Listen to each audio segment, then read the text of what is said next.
Step into the day with the dawn ringing in my ears. Oh, well, I tune into my TV show. No better way, I gotta get myself into gear. Let's go. Oh, and I feel good today with my wake up in the morning Expresso. I feel good today. It's my feel good breakfast show. Good morning and welcome to your Feel Good Breakfast Show. It's Expresso right here on SABC3. Happy Wednesday, everybody. We made it. We're halfway there. We are halfway living there. on... Indeed, indeed. Well, listen, we're going to kick it off on a little bit of a sad note as the nation and the world comes to terms with the sad news of Hugh Masekela's passing. And today we're going to be paying tribute and celebrate this legend, Bra Hugh's life and music. So man, our of course, condolences. And we treasure how many times he's been on the show as well. But I know a lot of people hurting at the moment, so our condolences to his family, especially this morning. Then when we talk about family, we're there to support one another. Around the time that matric results come out, that support is desperately needed. A tough time for not only our students but parents as well. So we're going to give you a bit of a how-to guide on how to approach this. Make sure that you're doing it in the right way. Absolutely. And then our musical performers this morning, so honored to have them on the show. They've been around since 2012, produced several albums. You guys, Spoeg Wolf is here. You got a Spoeg Wolf. They're here. We're going to find out where the name came from, but also they are going to rock us into the day so awesomely. Oh man, absolutely love it. Then of course the wind has been pumping in Bloberg, which is music to the ears of our kite surfers. King of the Air is back. We're going to chat to a couple of the pros, find out what they are feeling about not only the conditions but also an incredibly strong field. So it's going to be an awesome show, guys. Thank you so much for tuning in. Let's find out what that weather has in store. Is there wind, Ewan? Is there wind today? Well, there might be some wind. There's always wind in Bloberg at some point. But good morning from my side. Let's quickly get into your weather and temperatures for your Wednesday morning. And a mild to warm day across the country is expected, with a couple of thunder showers expected in the north and also for the KZN region, and partly cloudy conditions prevailing elsewhere in the country. Let's run you through those temperatures quickly. Polokwane starting off on 19 with a maximum 29 degrees. Mbombela 20 with a maximum 32. Pretoria 17-30. Johannesburg 15-27. Mahikeng starting off on 20, reaching a maximum of 31 degrees. Klerksdorp 17-29, Kimberley 17-34, Bloemfontein 14-30, Richards Bay 22 with a maximum 32 later on today.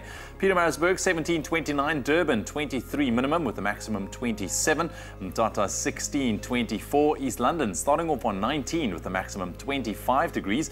Cradock 15-28, Port Elizabeth 19-24, George 14-21, Sutherland 11 with a maximum 22, Cape Town 16 and a mild 24 today, Worcester 13-25, Springbok 12-26, and Uppington a nice and hot day expected, 19 minimum this morning with a maximum 34 degrees.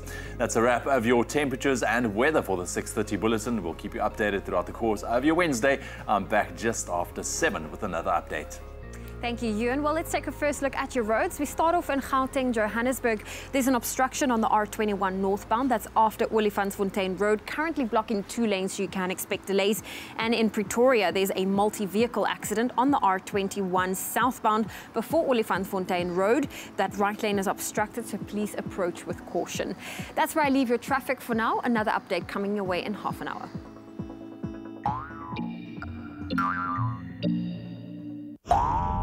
Efferflu C Immune Booster from Pharmacodynamics. Effective, affordable healthcare. All right, so time to blow your mind with the latest happening on the tech front, get you prepped for the day ahead, the year ahead. So much happening at the moment. This story really did get our attention. I think a lot of people out there, especially those of you who love to hook onto a Wi-Fi network when it's available. I think a few weeks back, Android, they rolled out an update to their Oreo operating system. And now a new feature has been added that will be useful to those people who never buy any data and wait for free Wi-Fi zones to stream videos. Oreo will now display the speed of the nearby open Wi-Fi network. So if you're in a mall or a coffee shop and you want to connect to that network, your phone will first be able to tell you whether it's very fast, okay, or slow. And all this before you actually connect to that network, which is important. If you're wanting to stream, this is actually quite a big thing. So Google has stated that the difference between very fast and fast is equivalent to the difference between being able to stream HD video and standard definition video. Okay, or slow would be fast enough to use WhatsApp or make Wi-Fi calls. Maybe not the best calls, but it's there. So it only applies to open networks, private networks. Don't worry, you're still protected, especially if you obviously require a password to join. They will not display the speed of that so network. only free Wi-Fi networks. Yeah, so now if you're using Wi-Fi as a marketing tool, you're going to have to also make sure that you've got good Wi-Fi. Fast Wi-Fi, super fast Wi-Fi, not okay. Okay, okay. Well, there's something interesting to look forward to, indeed. Sign of the times. Yeah, something else that we've got also for you, the smart shoe for the elderly, and I think this is a great invention. Yeah, I mean, the reality is real. The older you get, the bigger your risk of injury when you suffer a fall.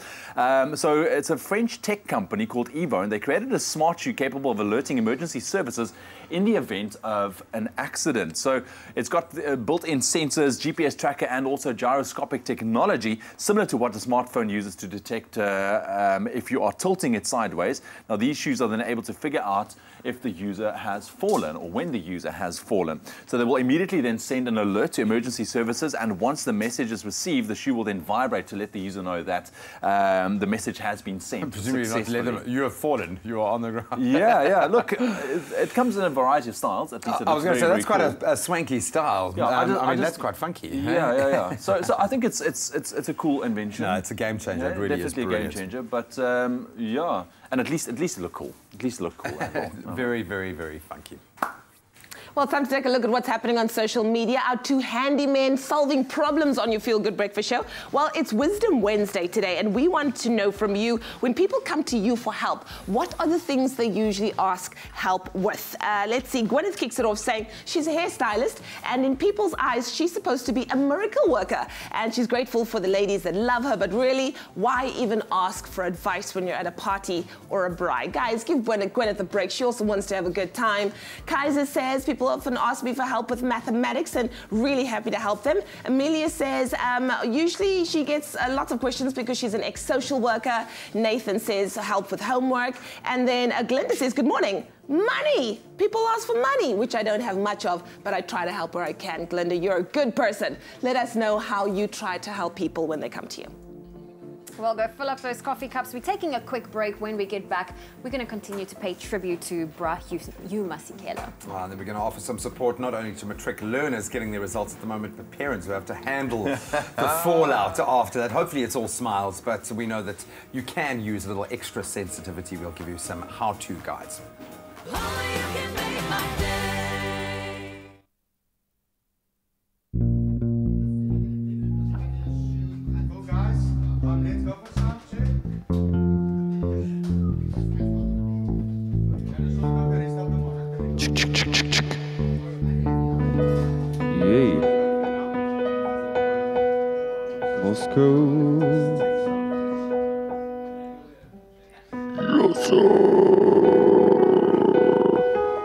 Voel je en voor, heel goed.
welcome back to your Feel Good Breakfast show. I hope you've filled up those coffee cups. Time for us to find out what's happening in Mzansiwood.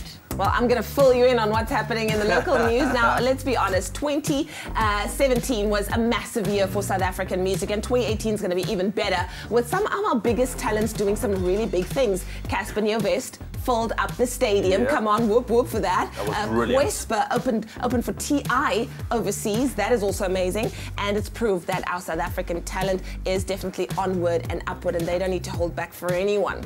Now, with that said, here's a kind of a reminder of the closing date for the SAMA submissions, the South African Music Awards. The closing date for entries into the 24th annual show is the 31st of January. It's next week, guys, which is literally a few days away. So if you think that your music should be recognized, Spoegwolf, and you want to be celebrated, then make sure you enter on www.samusicawards.coza today. So that's going to be wonderful. Who do you guys think should be getting those top honors? Because it's a massive night, one of the biggest nights on our awards calendar. And I just think that music has been such an incredible thing coming from all of our artists. I'm just thinking of a few newcomers that's come out. I mean, there's the likes of Paxton, Craig Lucas. They should definitely make sure their music is submitted. But like you rightly said, it was a big year, I think, for SA Music 2017, and it's going to be very interesting to see, you know, who gets weighed up against who in the 2018 edition. It's going to be very, very, very interesting. But I'm sure Questa, Casper, they're all going to feature. Their nominations. And newcomers should definitely be one of the ones that you just said right now. So look out for that job at 31 January. Get your entries in. Now, of course, South Africa and understandably the entire world, not just the musical community, is still reeling from the news of the passing of Bra Hugh Masekela. I think one of the most influential artists and I think contributors to South Africa's culture. In fact, I think he is interwoven into our DNA and he will be so sorely missed. And again, we offer our condolences to his family. We continue to celebrate his incredible life in the best way possible with his music. And we bring you just a little taste now with one of his recent hits. It's Heaven in You, featuring another friend of the show, Jay Something.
You will be missed. So many hearts aching this morning. Now, I think for many learners, receiving their matric results is rated, understandably, as among the most stressful times of their young lives. But for the learners who are especially disappointed with their results, how can parents support them through this time? Parenting coach Laura Markovits now joins us in studio to share some insights into this. Is so important, Laura, it really is. I feel like I'm getting a bit ahead of myself. Okay, my boy is just such a baby, but this is, when I look back, it's still fresh enough there for me to remember. I think it burns itself into most people's minds. This is a really stressful, pressurized time. So much is being gatewayed through just this one moment. Your whole schooling comes to bear. Why is it so important for parents to be supportive at this time? Yeah, I think exactly that. You know, it's such a daunting time. It's suddenly we're going, here we are, this is your future, this looming future thing, and it feels so incredibly loaded for everybody. So it is so important that we do make sure that our kids feel that they are supported no matter what. And I say that, and I don't sort of, you know, taint that with any sugar coating, because it can be very hard. It can be disappointing. Kids set out for certain results and they don't achieve them. There's often failure. And so it is a very scary time. But often kids are left lost, feeling, what am I going to do? Is my future completely messed up because of this? So it's important that we make sure that they're supported through this so that we can problem solve together about how to move to the next step. Oh, man, I'm so glad you said that, problem solve, because the most important thing here is this is going to be the platform that you launch into dealing with the repercussions. Whatever has happened, you've got to now figure out what is the best thing to do, whether it's going in for rewrites, whether it's reassessing what you want to do. And it might be an indication of what you should be doing, maybe changing your idea of what you want to study, or maybe going to university. All these things, it might be the best thing that's ever happened to you, but you've got to take into account the responsibility. And I think that's the thing, is parents also invest a huge amounts of time financially into their children. Energy. So it also feels like a failure that reflects on them as well. Yeah, so often, I mean, for parents, it's an incredibly loaded time as well, because all of us have our own relationship with academics and achievement and how we were in the world. You will do better than I do. Exactly. So we either are trying to make sure that our children emulate what we did, or we want them to completely distance themselves from what we did. So we're making sure, you know, you're the first child in our family who's going to finish matric.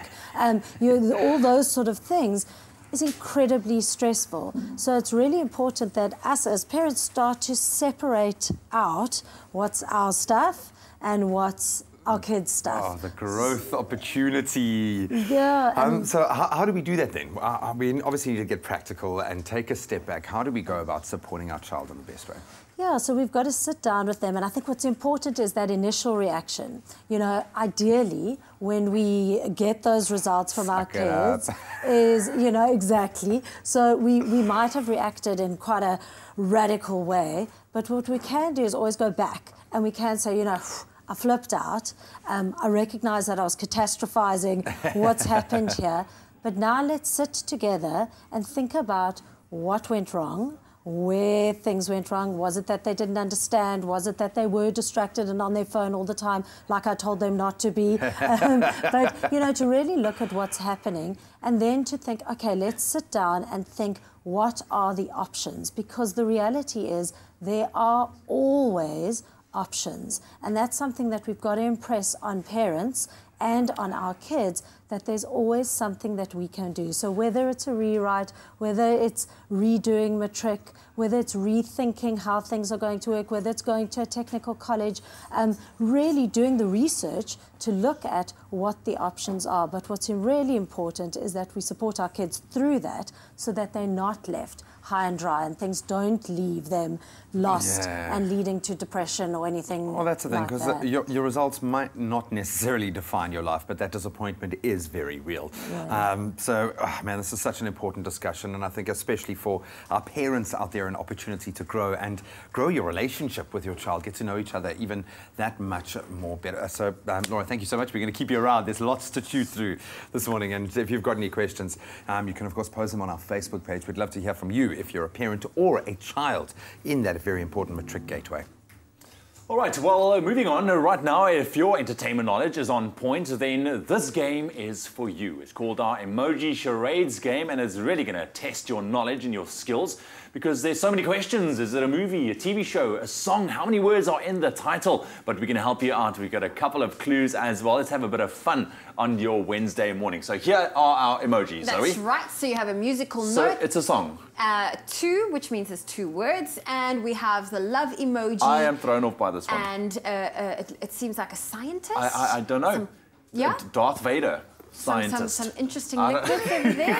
Okay. Well, this is a local track that has reached 1 million views on YouTube in a short time after it was released, and it's a heartwarming love song with Afro pop and Afro beat songs. And this group they've in fact won 3 SAMAs for Group Audio of the Year. So wow, a SAMA award-winning group. We need to know who is the artist and what's the title of our emoji song. I must be honest, I'm really scratching my head on this one. I don't know. Do you know? I have an idea. Yes. I feel like that is the giveaway. If Really? you can figure That's out the the little giveaway? scientist, yes. Well, okay. Well, anyways, do you know what song this is or what title of the song this is? Let us know on Facebook or even Twitter by using the hashtag Expresso Show.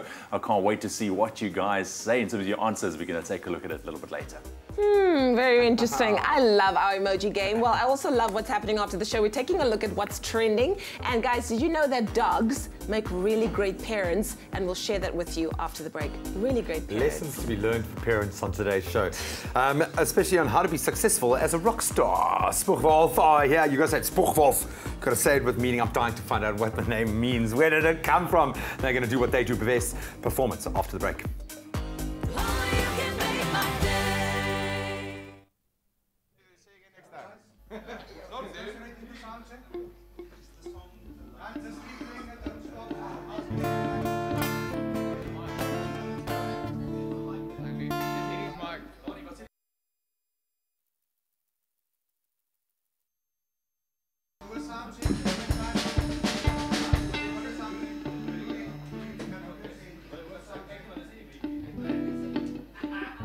Hey, yo.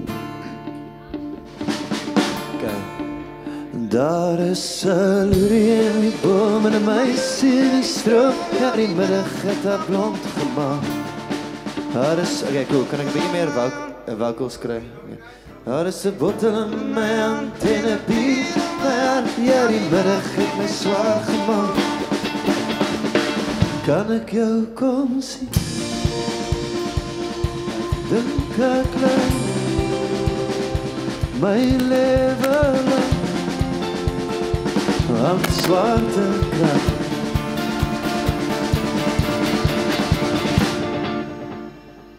Daar is 'n dier in jou kyk wat 'n skare kyk en die ruimte van my skedel steel en jy dink is stek. Is there any bass? There's no bass guitar. No, sir.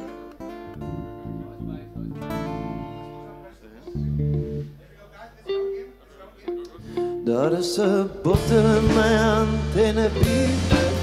Ja, die middag het my swaar gemaak. Kan ek jou kom sien? Ek dink ek lei my lewe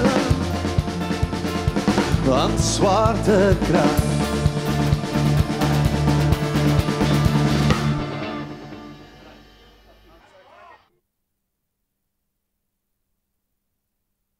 It's my feel-good breakfast show.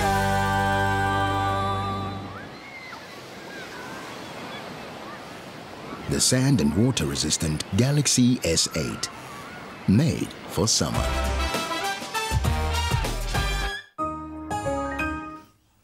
Welcome back. You're live with Expresso. We've just heard Spoegwolf sound checking. My word, check the arms. Look at the hair on my arms standing right there. But let's soften you up a little bit. Get the cute, get the funny in life. See what is trending on our timeline this morning. Well, you look as pleased as punch. I'm baffled because there are new parents in town. Okay, now these creatures, or man's best friends, are the new parents. They tuck your kids in. They bath your kids. They walk your kids. They really look after them. And they are man's best friend, you guys. And apparently great parents as well. Look at that. Tucking baby in.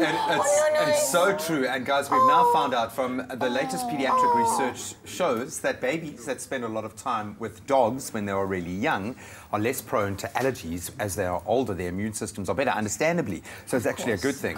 Dogs rock, man. Cats are cool, but dogs rock. That is really cool. Well, listen, I know a lot of people, often get caught up in the politics of the job, and some might think it's very impossible to actually love their job. Well, there's one Chinese noodle vendor that's decided to not only serve you amazing noodles, but also to give you a little bit of a dance, and he's become a little bit of a hit, so check it out.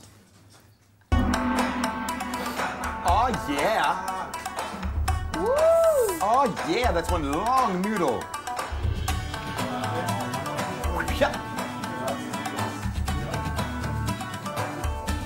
Oh, wow, man.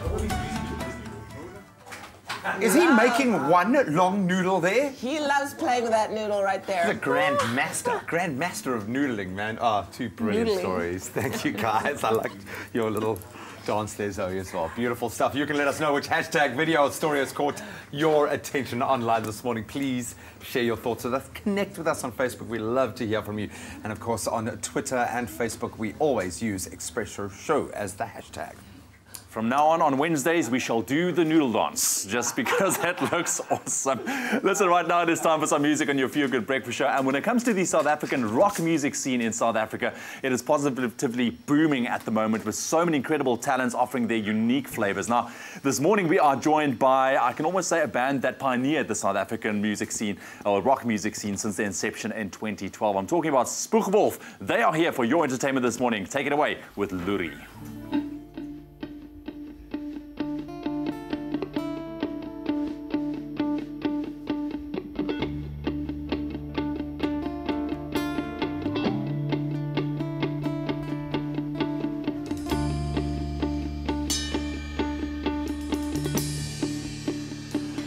Daar is 'n loerie in die boom en 'n meisie in die stroom, ja die middag het al blond gemaak.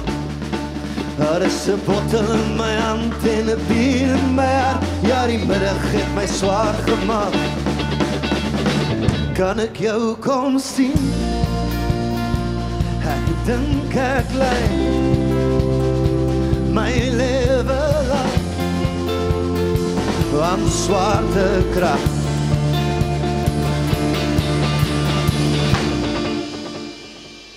Daar is 'n dier in jou kyk wat 'n skare weggeet en die ruite van my skedel steel.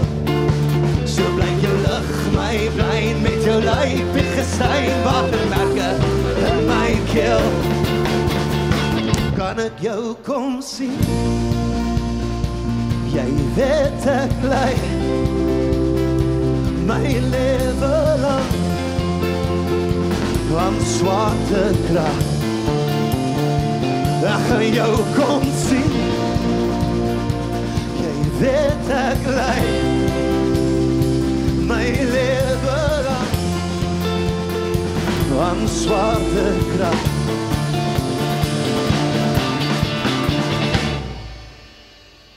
Daar is 'n spoor in die poel wat by die stroom afspoor voor die monster van die see. Ek gooi my voet op die rots en my hart en my trots, waterduine by jou hart seer. Kan maar vir my kom sien, verdrink en ly my lewe lang aan swaartekrag. Liewe Here, sien ons samen uit ons levens aan swaartekrag.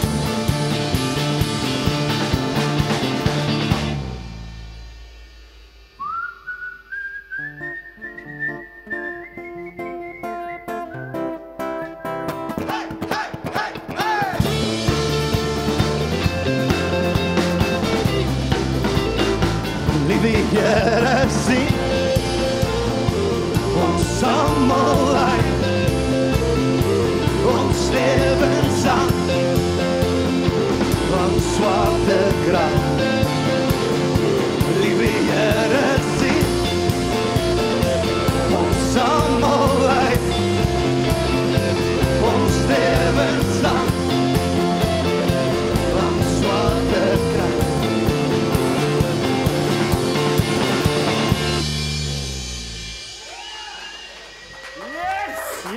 Yes, oh my goodness, that was insane.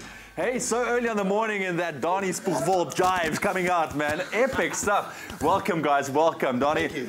Yes, that was incredible, man. South African rock music at its best. Spoegwolf's in the house. They're going to be chilling out with us the whole morning. Let us know what you thought about that performance on our social media pages using that hashtag Expresso Show. We'll connect with the gents a little bit later on. Right now, it's news time. In your national news this morning, tributes continue to pour in from all over the world for jazz legend Hugh Masekela, who passed away yesterday. In a statement, the Masekela family confirmed the musician's passing following a courageous battle with prostate cancer. Bro Hugh, as he was affectionately known, is considered as one of the pioneers of jazz music in South Africa, whose talent was recognized globally. Details of his memorial service and funeral are yet to be confirmed. Deputy President Cyril Ramaphosa is leading a boosted high-level government, business and labour delegation at the annual World Economic Forum in Switzerland to promote South Africa's renewal and fight against corruption. The forum, which ends on January the 26th, is a platform for countries and corporations to enhance economic growth and strengthen ties amongst world nations. The South African delegation will highlight the work the government, working together with business and labour, is doing to ensure an improved economic outlook and nurture a higher economic growth trajectory. Now moving further abroad, a powerful 7.9 magnitude earthquake has struck off the coast of Alaska, sparking tsunami warnings along the Pacific coast of the US and Canada that were later called off. Now, according to the US Geological Survey, the quake struck in the Gulf of Alaska, 280 kilometers southeast of the town of Kodiak, revising a preliminary estimate of an 8.2 magnitude. No injuries or fatalities have been reported. And then finally, France is bracing for more floods as the Rhine threatened to overflow and the rapidly rising Seine forced Paris authorities to halt trains on a busy commuter line. Heavy rains have lashed France for days, leaving 30 departments across the country on flood alert. The Seine, running through the centre of the French capital, has already burst its banks in some places, growing into a powerful muddy torrent that has submerged riverside parks and footpaths. Well, that was your 7 o'clock news update. Let's get a look at what's happening in the world of sport. Here's Graham.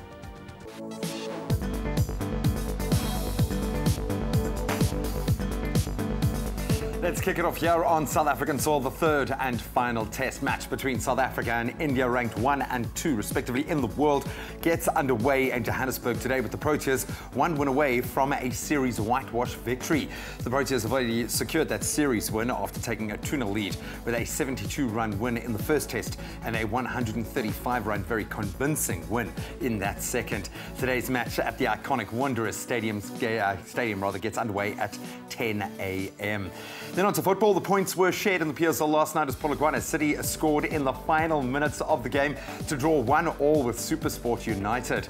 A 30th minute goal from Morgan Gold put United ahead, but it was Puleng Tlolane who brought an end to SuperSport's celebrations with a 94th minute goal that tied up the match.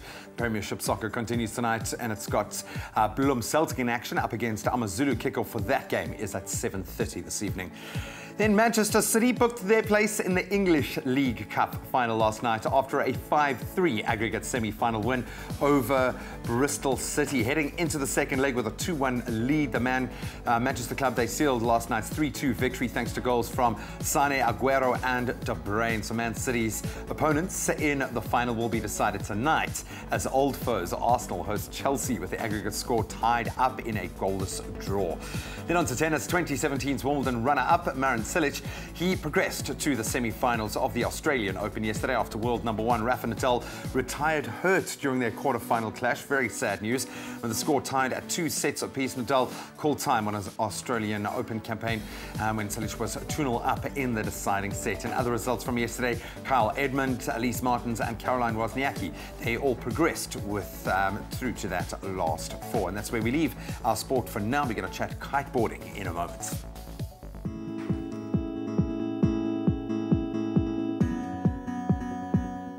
Well, let's take another look at the roads, starting off in Gauteng, Johannesburg. There's an obstruction on the R21 northbound. It's after Olifantsfontein Road. It is blocking 2 lanes. And moving to the Western Cape, you can expect slow-moving traffic. That's on the M3 inbound at Constantia and Hospital Bend, as well as on the N2 at the airport and Hospital Bend. That's where I leave your traffic for now. Another update will be coming your way just after 8.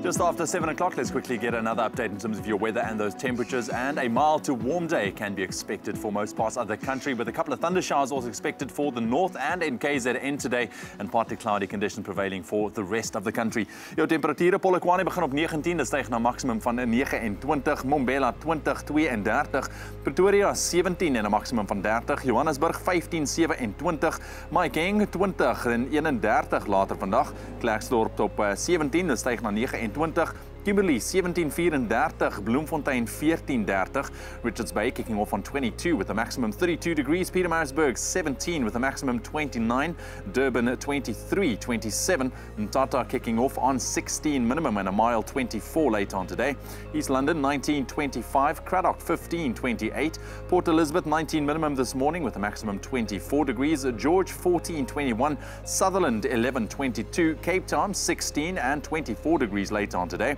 Worcester 13, 25, Springbok 12, 26, and a hot day expected for Uppington 19 with a maximum of 34 degrees. That's a wrap of your weather for the 7 o'clock bulletin. One more update heading your way just after 8. We're heading to social media this morning, and of course the hashtag RIP Hugh Masekela still trending. The world still so saddened at the loss of one of music's icons, and this person says, sad we have lost a legend, but your music lives on to inspire the world. Hashtag RIP Hugh Masekela.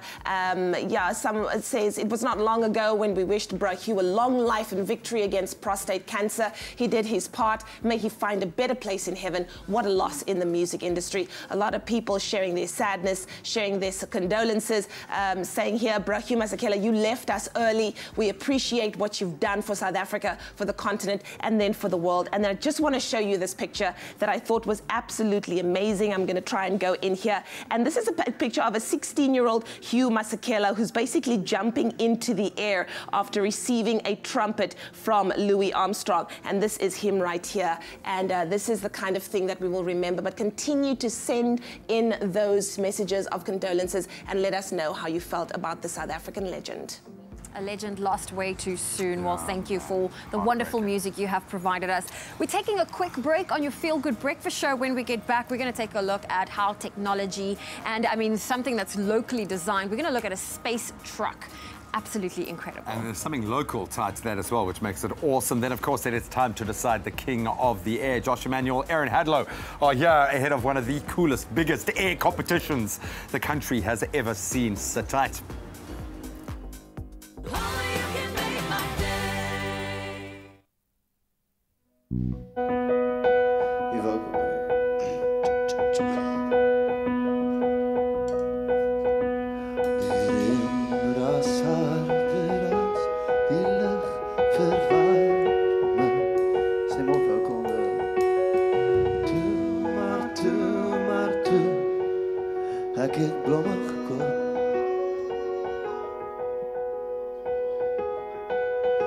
Die woude roer, die water roei verwaarloos. Toe maar, dit is stil juist.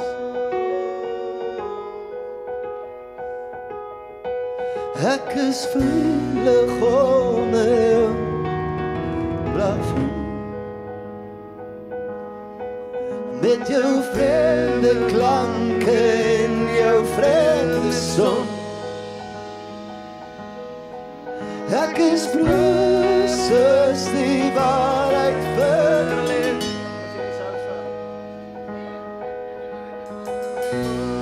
Jou is jou verliefde en ek sukkel om te staan en ek skreeuw.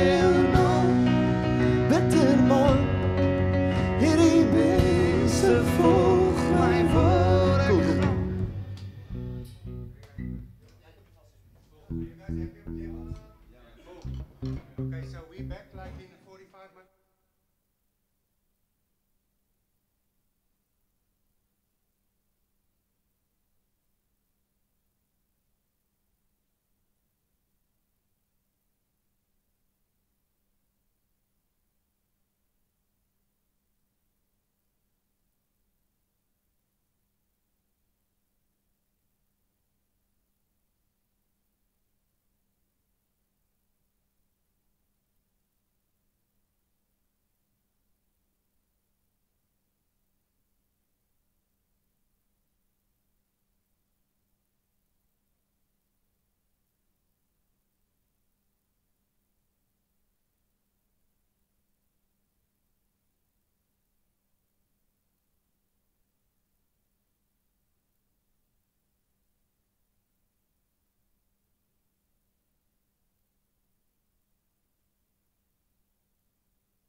It's my feel-good breakfast show.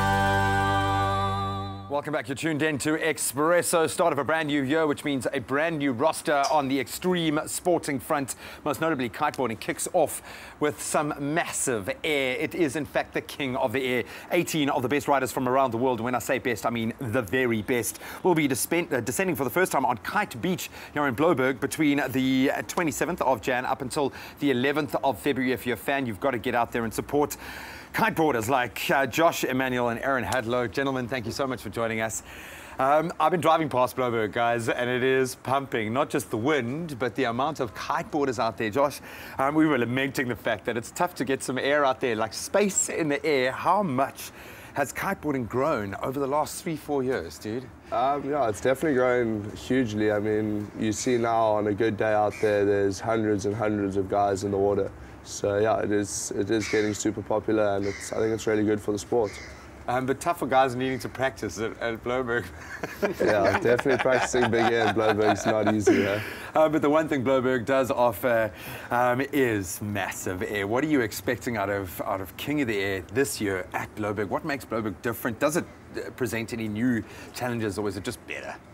For us, I think it's going to be great because you know, back in Big Bay, there was a bit of an arena, you were a bit closer to the crowd, but the conditions are just going to be so much better. We got more chance of the wind coming in, it's going to be stronger, so we're able to perform at a higher level, and everyone's there just to see the best kiteboarding, and this year they're going to get it for sure. What is it about King of the Air that allows you to kind of raise the stakes like that? What is different about this tournament that presents such a spectacle, I think is the best way to present it?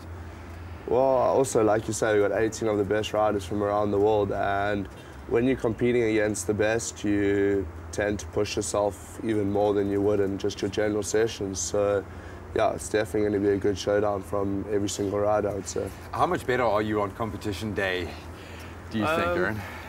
I definitely hit another level, I think, because it's hard with the King of the Air because it's so extreme. It's hard to practice like the really hard tricks, you know, because there's a balance whether you get you want to injured be alive before, by the time you get to the tournament. So it gets to the point. It's more about getting your mind in the right place, your body prepared, and within yourself, you know what you can do, but when it's the time to go at the event day, then that's when it's time to put it together. You've got to have that adrenaline space and just let that happen.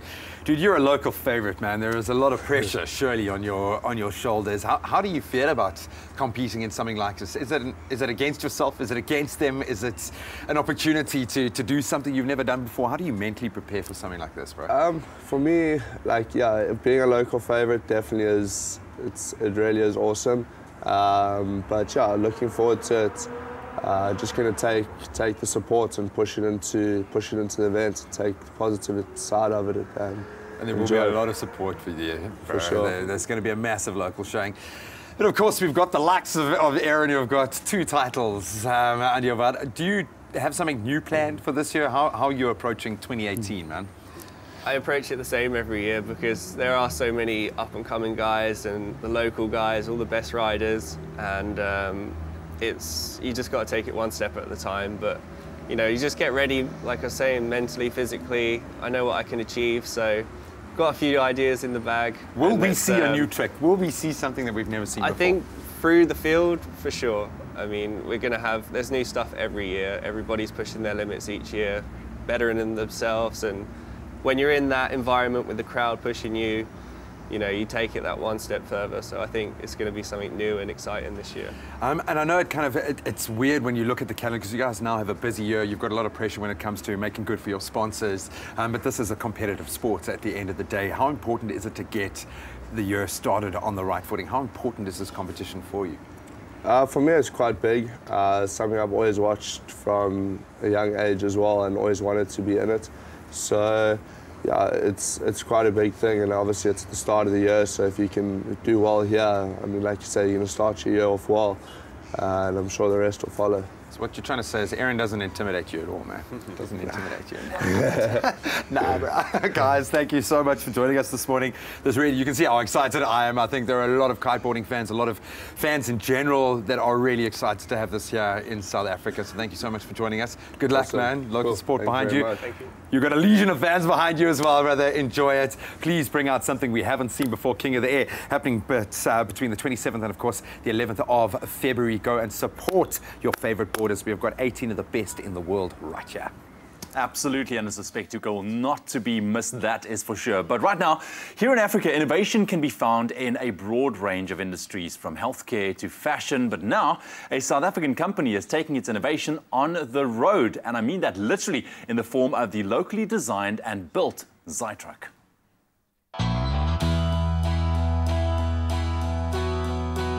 When Cape Town-based software house Zylab came up with the notion to transform a truck, they wanted it to be a showcase of what technology can do. And so, the Zytruck was born. I always love to do things that nobody has ever done before. I mean, that's core to myself. There were a lot of challenges, without a doubt, because it's never been done before. But that is the beauty about challenge, you know. Humans, when we have a challenge, we excel. Actually, there's nothing that we can't do. Everything here is bespoke. It's handmade. We're making everything from scratch because it didn't exist before. The truck was built on top of an existing chassis and features a unique central drive position cockpit, a capsule for solar panels and full media center, and even a small kitchen with water tanks. See, when you see all these pieces lying everywhere, it's just magnificent. And how everything just fits together like a puzzle. It's absolutely marvelous.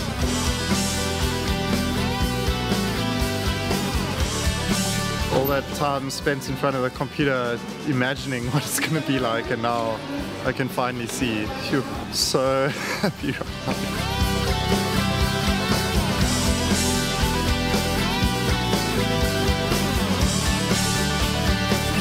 It gives me goosebumps, and it gives everybody goosebumps. Thanks to the fact that the Zytruck can function as a mobile base, it's now journeying across Europe with a research team from the Voices of Humanity project and engaging with people to celebrate diversity. The perfect mission for a vehicle built through the collaboration of diverse minds. I am hooked, that is for sure. What an incredible initiative. Now, this morning we are lucky to be joined by the man behind it all, CEO of Zylabs and founder of Voices of Humanity, Mr. Noordien Ayub. Mr. Noordien, thank you very much for joining us. That is impressive. That is impressive. It looked like such an interesting and fun project to work on. Just looking at all the behind-the-scenes footage. You know the saying of boys is like toys, right? This is what it is, right? I can but see. But there's a little bit of a thinking behind. You know, there is like obviously the business side of things, and then you've got the emotional side of things. So emotionally, you know, amazing, isn't it? It's the feeling it creates. But the business side of things was more actually create, how do we promote this new business that we started a couple of years ago? And we are a software house that focuses on contact centers, and we want to go globally. And one of the things was, let's create something that nobody has ever done before. And I'm a sci-fi nerd, and this is what came out. And this is what my colleagues Clearly. did. So, you know, so it's been traveling from Cape Town all the way to Europe. And actually, in fact, it's leaving today to New York. Okay. So during that journey, you mentioned it now about Voice of Humanity, which is kind of a personal project, where it started, where we actually have 10 simple questions that during the journey, we ask people around in each country. In fact, you can actually watch on the ayubfoundation.org. Okay. You'll find all the YouTubes. Interestingly enough, you didn't show any of them. It's actually quite a pity. But nevertheless, so these 10 simple questions, things like, for instance, what does love mean to you? Yeah. What does family mean to you? What makes you happy? What makes you not happy? And so forth, which are kind of universal questions. And the interesting thing is that the vision with the truck of attracting attention to us definitely did work. And the beauty of it was, while it was traveling through villages and cities and so forth, it brought people together. Okay. But it's a conversation starter. Absolutely. Because absolutely. how can you not approach a truck if you take a look at a village in Africa? Absolutely. I mean, you can see these pictures here behind you. This is actually in Antwerp, in Belgium. When we just arrived, it was it just brings people together. And what is amazing is the mere fact when it brings people together, we kind of start having a nice conversation. And in the back of the truck, we put a little studio where we actually asked these questions. And what was beautiful was when it almost felt like they were talking to the world. And we have some recordings. I promise you, they give you goosebumps, you know, and you must just listen to them. It's absolutely beautiful. What is it that you essentially want to achieve? Okay, so obviously the Voice of Humanity was a personal kind of project, and I was hoping to get something out of it in the sense of what can we actually do to, you know, and we've learned a couple of things. So during the Voice of Humanity, two things came out very clearly to me. Was firstly the gender inequality. Interestingly enough, while we're traveling through Africa, we have all these things happening in the United States and in Europe about gender inequality, and it came out very clearly, that woman. And the second thing is really about education, like, you know, education. But the second thing, really, it's about, you know, we are going globally now. In March this year, we're actually entering the United States. It's a very big task. In fact, it's going to arrive in New York about the 5th of February, and then we're going to do exactly the same thing again, you know. So how do we get the attention to us, you know, so we can talk, so we can tell our story, because we actually have something very beautiful to tell. Yeah, and also I'm sure spread a positive kind of news as well, you know, about... You see, that is the emotional side, you know, Ewan, but obviously there's also the business side of things. So we needed to be clever how to get attention to our business so that actually people would actually acquire our software online, which is in the cloud. It's contact center software. It's all about communicating. It's all about, and we always ask ourselves, how can we make it a rewarding conversation? And this is... I love the fact that you are focusing on a conversation. Just quickly before we are going, you are doing some very good work here in Cape Town as well, the Delft project. Just quickly, what is that all about? Okay, this is, so, you know, when you look at contact centers, you know, I like always a story. When you go to the waterfront here in Cape Town, when you look at this beautiful building around, it's actually been built by people who live in the townships, right? So they are our workforce, you know, people that work in contact centers and so forth. And what I've noticed, specifically in the contact center world, they're all based in the cities, and people travel from township, and they spend a hell of a lot of time traveling. And they spend about 25 to 30% of their salaries on taxis. So it didn't make sense. So why can't we create contact centers inside a township? So for that, we needed connectivity. And we needed technology. So it was very nice for us as a company to showcase our technology, how it can actually run a contact center in Delft. In this case, there's a community center where we're about 150 people employed. We had help from the city of Cape Town, and we financed it so that to make it a reality, because people just keep on talking. So the beauty of that is we had all mutual outsourcing their contact center services to Delft, and the idea is to start with 150 people and then send them home. And it's actually quite beautiful to see. Actually, can you imagine that people can start working from home, and specifically with people like single moms who only can have a couple of hours a day. So we want to really turn around this outsourced contact center business. Dr. Nurdin, I think it's fantastic. A website quickly where people can go to find out more? Okay, so if you want to know more about the Voice of Humanity, that's aubfoundation.org. And if you want to know more about Zylab itself, go to zylab.com. And if you want to know about a truck, go to Facebook, #Zytruck, and you will find a hell of a lot of information. Awesome stuff. Thank you very much for joining me this morning, and all the best with the rest of the journey. I love it how technology is starting conversations. Thank you. Well, still to come on your Feel Good Breakfast Show. We all know that shipping containers are used to transport goods all around the world, but what happens to them when they're no longer in use? We show you some of the coolest shipping containers in the world. Well, speaking of that, there are also apartments and homes made out of shipping containers. We'll look at that as well. Could this be the future of home building? Well, we'll have to wait and see after the break.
It's my feel-good breakfast show.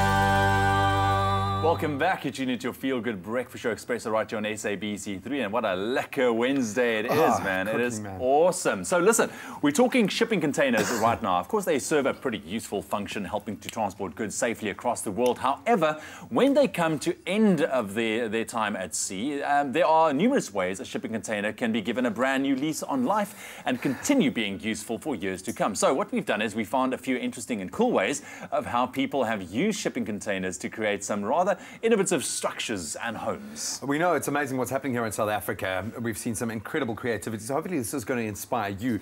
We're going to take you right across the world now, and we stop off first in Israel for the e-container bridge in Ariel Sharon Park. Just look at that. So if you think about the size and shape of shipping containers and how they'd look end to end, it does make, actually, now that I see it, a bit of sense that you would use them to make a very innovative bridge, and it becomes clear that they could make a very sturdy structure at that as well. And this is exactly what the architects at Mesa Architects had in mind when they designed this very colourful and innovative e-container bridge, and that, as I said, is in Ariel Sharon Park in Israel. It looks awesome. It looks awesome. Then the next one we have for you is something called the Joshua Tree Residence. It's known as the Joshua Tree Residence, like I mentioned. It's an unusual 200 square meter home, which was designed for a film producer. It's made up of a series of shipping containers joined together at contrasting angles, creating a facade of something similar to a sea urchin. I mean, just look at that.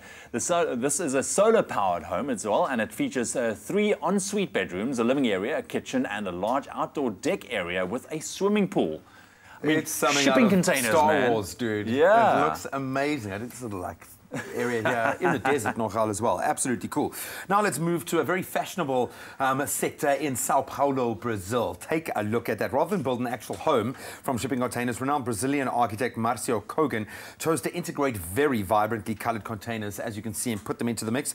These electric colored containers are plunked down in the middle of Sao Paulo's trendiest neighborhood, and they've certainly raised the stakes. Stacked 2 stories high and painted with obviously fluorescent colors, the containers were the perfect solution to the client's needs for having almost a pop-up building on a piece of land that was being leased. It looks so funky. Look, it is awesome. It is really awesome. So just a couple of uses of some very interesting containers and how they are giving a second lease on life. Be inspired, South Africa. Very Be inspired. We certainly are inspired. Very wow, that's absolutely amazing. Now, did you know that Johannesburg is the biggest inland port in the world? Well, something that might give that away is the sheer number of containers in the city. You learn something new every day. Yeah. And architects and property developers, they are making use of discarded shipping containers in really creative ways. And one that has everyone buzzing is a brand new building in one of Josie's trendiest neighborhoods. There's no doubt that the cost of living is getting higher and higher by the day, and finding quality, affordable accommodation can be a challenge. Now, we've often seen containers being used as retail spaces, but a new development in the ever-vibey Maboneng precinct is using containers as living spaces. So, could this offer an alternative to conventional housing in South Africa? Driveline Studios is the first of its kind in the country, a multi-story apartment block of repurposed shipping containers built at the entry point to Maboneng. As you know, Maboneng is one of Johannesburg's most interactive neighborhoods where there's a lot of creativity and culture. So this project was something that was more aligned to the neighborhood, where we looked at a different and an alternative way of building, working with an innovative architectural firm, which is called Lotec. They're based in New York, and they are the leaders when it comes to container development. People think that if you stay in a container development, you might get a bit hot or a bit cold, but all those are actually myths. Container developments are actually nice and well insulated. You've got nice wooden flooring on it, and the walls and everything is nicely insulated, so you will actually feel well at home inside a container. So if you're looking for something that's slightly different, if you're looking for something that is unique and not what everybody else is staying in, I suggest you come in here and experience for yourself. The development consists of 100 apartments that feature many reused industrial materials, making them more cost-effective. All All right, so the first thing I noticed when I walked in here is that these apartments are very compact and minimalist. Do they vary in size? Yes, so what we are standing in here, it's a standard 30 square meter apartment, about 2 containers into one, and then we have others that are 3 containers into one, which is about 45 square meters.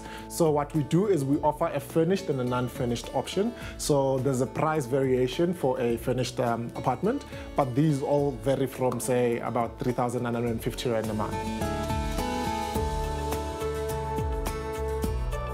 I must say that I'm very impressed by the space. I mean, you can fit an entire double bed in it, which is a plus. And although the furniture is made from recycled materials, it's still got that modern, eclectic look. And the kitchen is fully equipped with everything you need. I really like the fact that it's very innovative. And I like the design and also the architecture and the whole thinking outside of the box and the recycling and creating sustainable neighborhoods. The mixed-use building also boasts a communal outdoor area for residents and budget-friendly retail space that will make it much easier for small businesses to grow in the trendy precinct. Driveline Studios consists of 105 units. How many people have occupied these units so far, and what types of people are you seeing wanting to rent these apartments? So within the month of us launching, which was in November, we've had about 30% occupancy from the first go. We'll probably end the year at about 50–60% occupancy. That shows just how well received the product is in the market. In terms of the type of people, it's more people who want to stay in the city looking for an alternative living method, and someone that have obviously not stayed in a container before and want to see how it feels like, which is absolutely brilliant. And where are you planning on taking this concept? This is obviously very iconic and the first of its kind, and from here onwards we will see what the future holds for us. At this moment we're just celebrating what has been achieved within the Maboneng area. A property that was once a car repair shop has become an eye-catching architectural wonder and a landmark of innovation in Jersey's creative hub. Now, I must admit, I wasn't too sold on the idea of living in a container, but after experiencing one today, I'd like to think I've changed my mind. I mean, they're eco-friendly, they're affordable, and they look really good. So if you're a young professional or a student, I definitely say this is a housing option to consider. Oh, right now the creative juices are flowing, and hopefully it's inspired you. In today's world, the modest shipping container often gets overlooked as just a means to an end. But more and more, as we've seen, innovative projects have emerged in recent years, transforming these sometimes hostile-looking steely boxes into beautiful and welcoming and very functional homes. And we've brought an expert in the field from Berman Khalil Housing Concepts, Alicia Khalil, to advise us on the pros and cons. We're going to have a very honest chat about building with shipping containers. Want to know, is this trend of stacking steel boxes really the future of building homes here in South Africa? So thank you so much for joining us. Thanks for having me. Hopefully that's inspired you as well, because yes, this is your space. Yes. This is where you really kind of operate and are doing some amazing things. I mean, this really does bring it all to bear. When you see these, and I live here in the kind of waterfront area, and I see these massive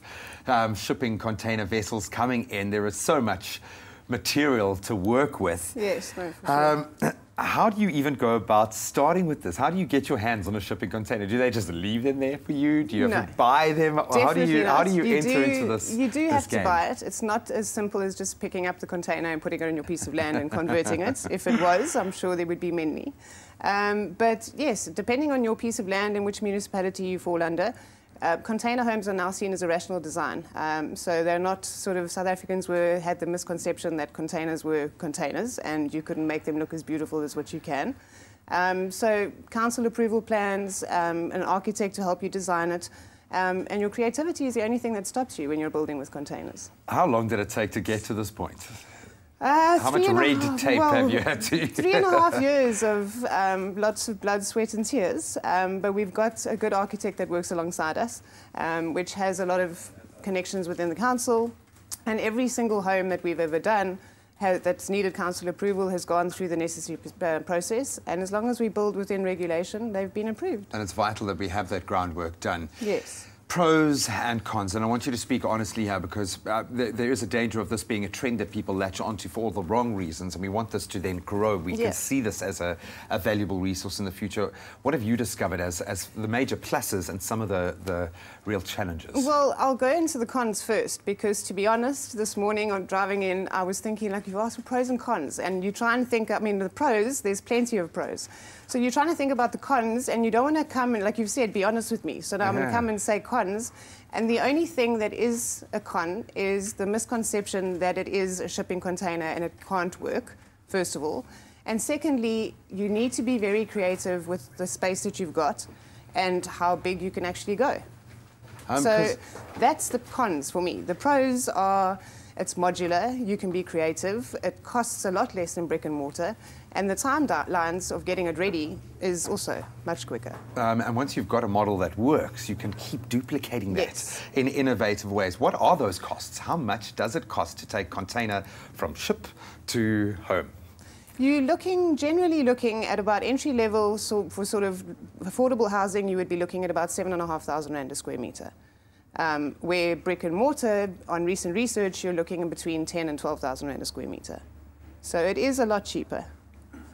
Is this the future? Is there enough thrust behind this? Are there enough companies and enough interest from government, I think would be the big question to make this viable? We've had, and like I said, the con is the misconception, where the misconception is it looks like that on the outside, so people can't really fathom that you've got insulation on the inside, you've got a walling system, it really works, it gets put up in a flash.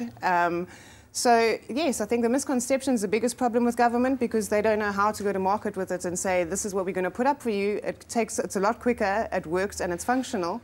Is this the answer to low-cost housing in South Africa? I think so. I mean, look, if you take Cape Town, for example, we've got this massive water crisis. We don't use any water in the production of our homes. Wow. Like you said earlier, the only water we use is the water that the guys are drinking. But I mean, they're drinking the water. It's not like we use it to build. In your industry, that's your version of dropping the mic and leaving the stage. That's it. That's a massive thing. Thank you so much. This really has inspired me, and hopefully you've been inspired, yes, and this has renewed your passion. It has. This is an opportunity, I think, for South Africa to start looking at things slightly differently. It's estimated that there are 24 million, come on, empty shipping containers in the world that will not be used for cargo again, which means it is definitely something to look into. But as the saying goes, one man's return shipping container is another man's crazy, high-end modular home. That's not really a saying. I'm just getting on trend.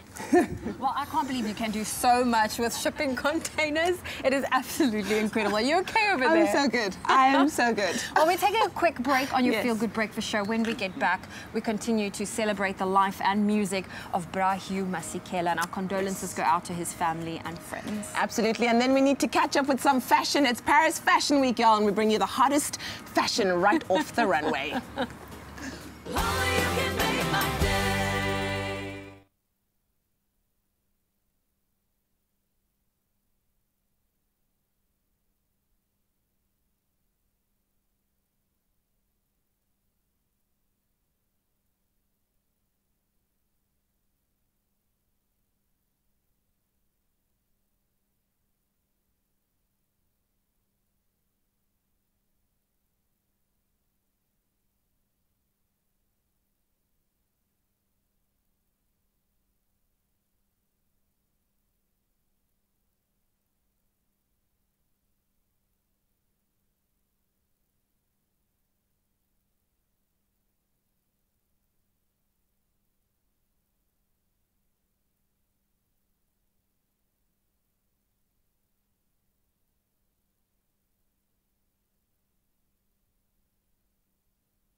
It's my Feel Good Breakfast show. Welcome back. This is your Feel Good Breakfast Show, Expresso, right on SABC3. And what a rather interesting Wednesday has been so far. There's the Zai truck and the container homes. I think it's fascinating. But what's also fascinating, I can call it, is our entertainment news. Exactly. What's happening with our international You won't be celebs? able to contain yourself. I see what you did there. Well, say it isn't so. This is what everybody's saying this morning. We are sharing some really sad news because legendary musician Neil Diamond has announced his retirement from touring. Now, this comes after the 77-year-old musician was sadly diagnosed with Parkinson's disease. In a statement, Neil said that he's been honored to bring his shows to the public for the past 50 years. What an illustrious career. And those who were planning on seeing him in the future, sadly, will not be able to do so anymore. Speaking about the future, this weekend, Neil will be honored with the Lifetime Achievement Award at the Grammys. And if you ask us, he is more than worthy and deserving of this award. So, yeah, what an amazing career. And what a beautiful time to honor him with that award. Absolutely, absolutely. Well, something that's also quite interesting, I don't know how you guys are going to feel about this. Ever since news of Justin Timberlake being the headline of this year's Super Bowl show broke, fans have been asking if there's going to be a possible NSYNC reunion in the future, feature there. But sadly, we shouldn't count on it because according to fellow NSYNC member Joey Fatoni, that's not happening. Now, during a night out, Paps asked Joey about the rumor, to which he replied, "If there was one, I wouldn't be here. I'd be at rehearsals. I guess we can kiss an NSYNC reunion. Bye, bye, bye." Hey, I'm killing it. Wow. Maybe he's just keeping it under wraps. Who knows? Yeah, but I don't think Justin's going to share that stage. It would be nice, though. Just the one song. Yeah. Everyone dreams of their favorite boy band, girl band getting back together. Might be crazy, but it ain't no lie. Well, that was our international entertainment news for you this morning on your Feel Good Breakfast Show. Someone was an NSYNC I think it's starting to really sink in for me, and I think many across South Africa, hearts broke yesterday with the news that South African jazz legend Bra Hugh Masekela lost his 10-year battle with prostate cancer yesterday at the age of 78. He passed peacefully, surrounded, thankfully, by his family and is survived by his wife and his 2 children, and we send our condolences to them. A profound loss for the country and his legion of fans around the world. Now we pay tribute and celebrate the incredible life of Bra Hugh.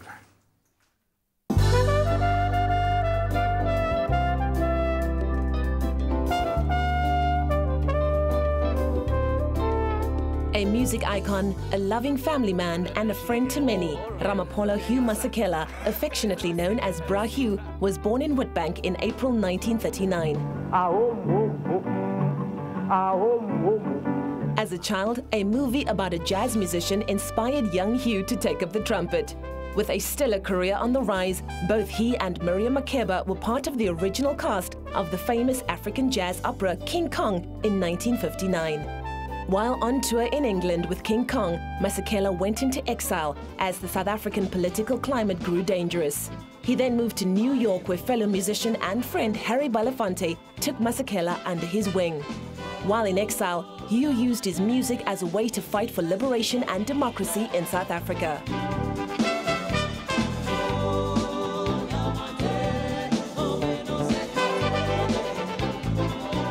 Over 2 decades, his albums and hit songs became the soundtrack for the political struggle at home.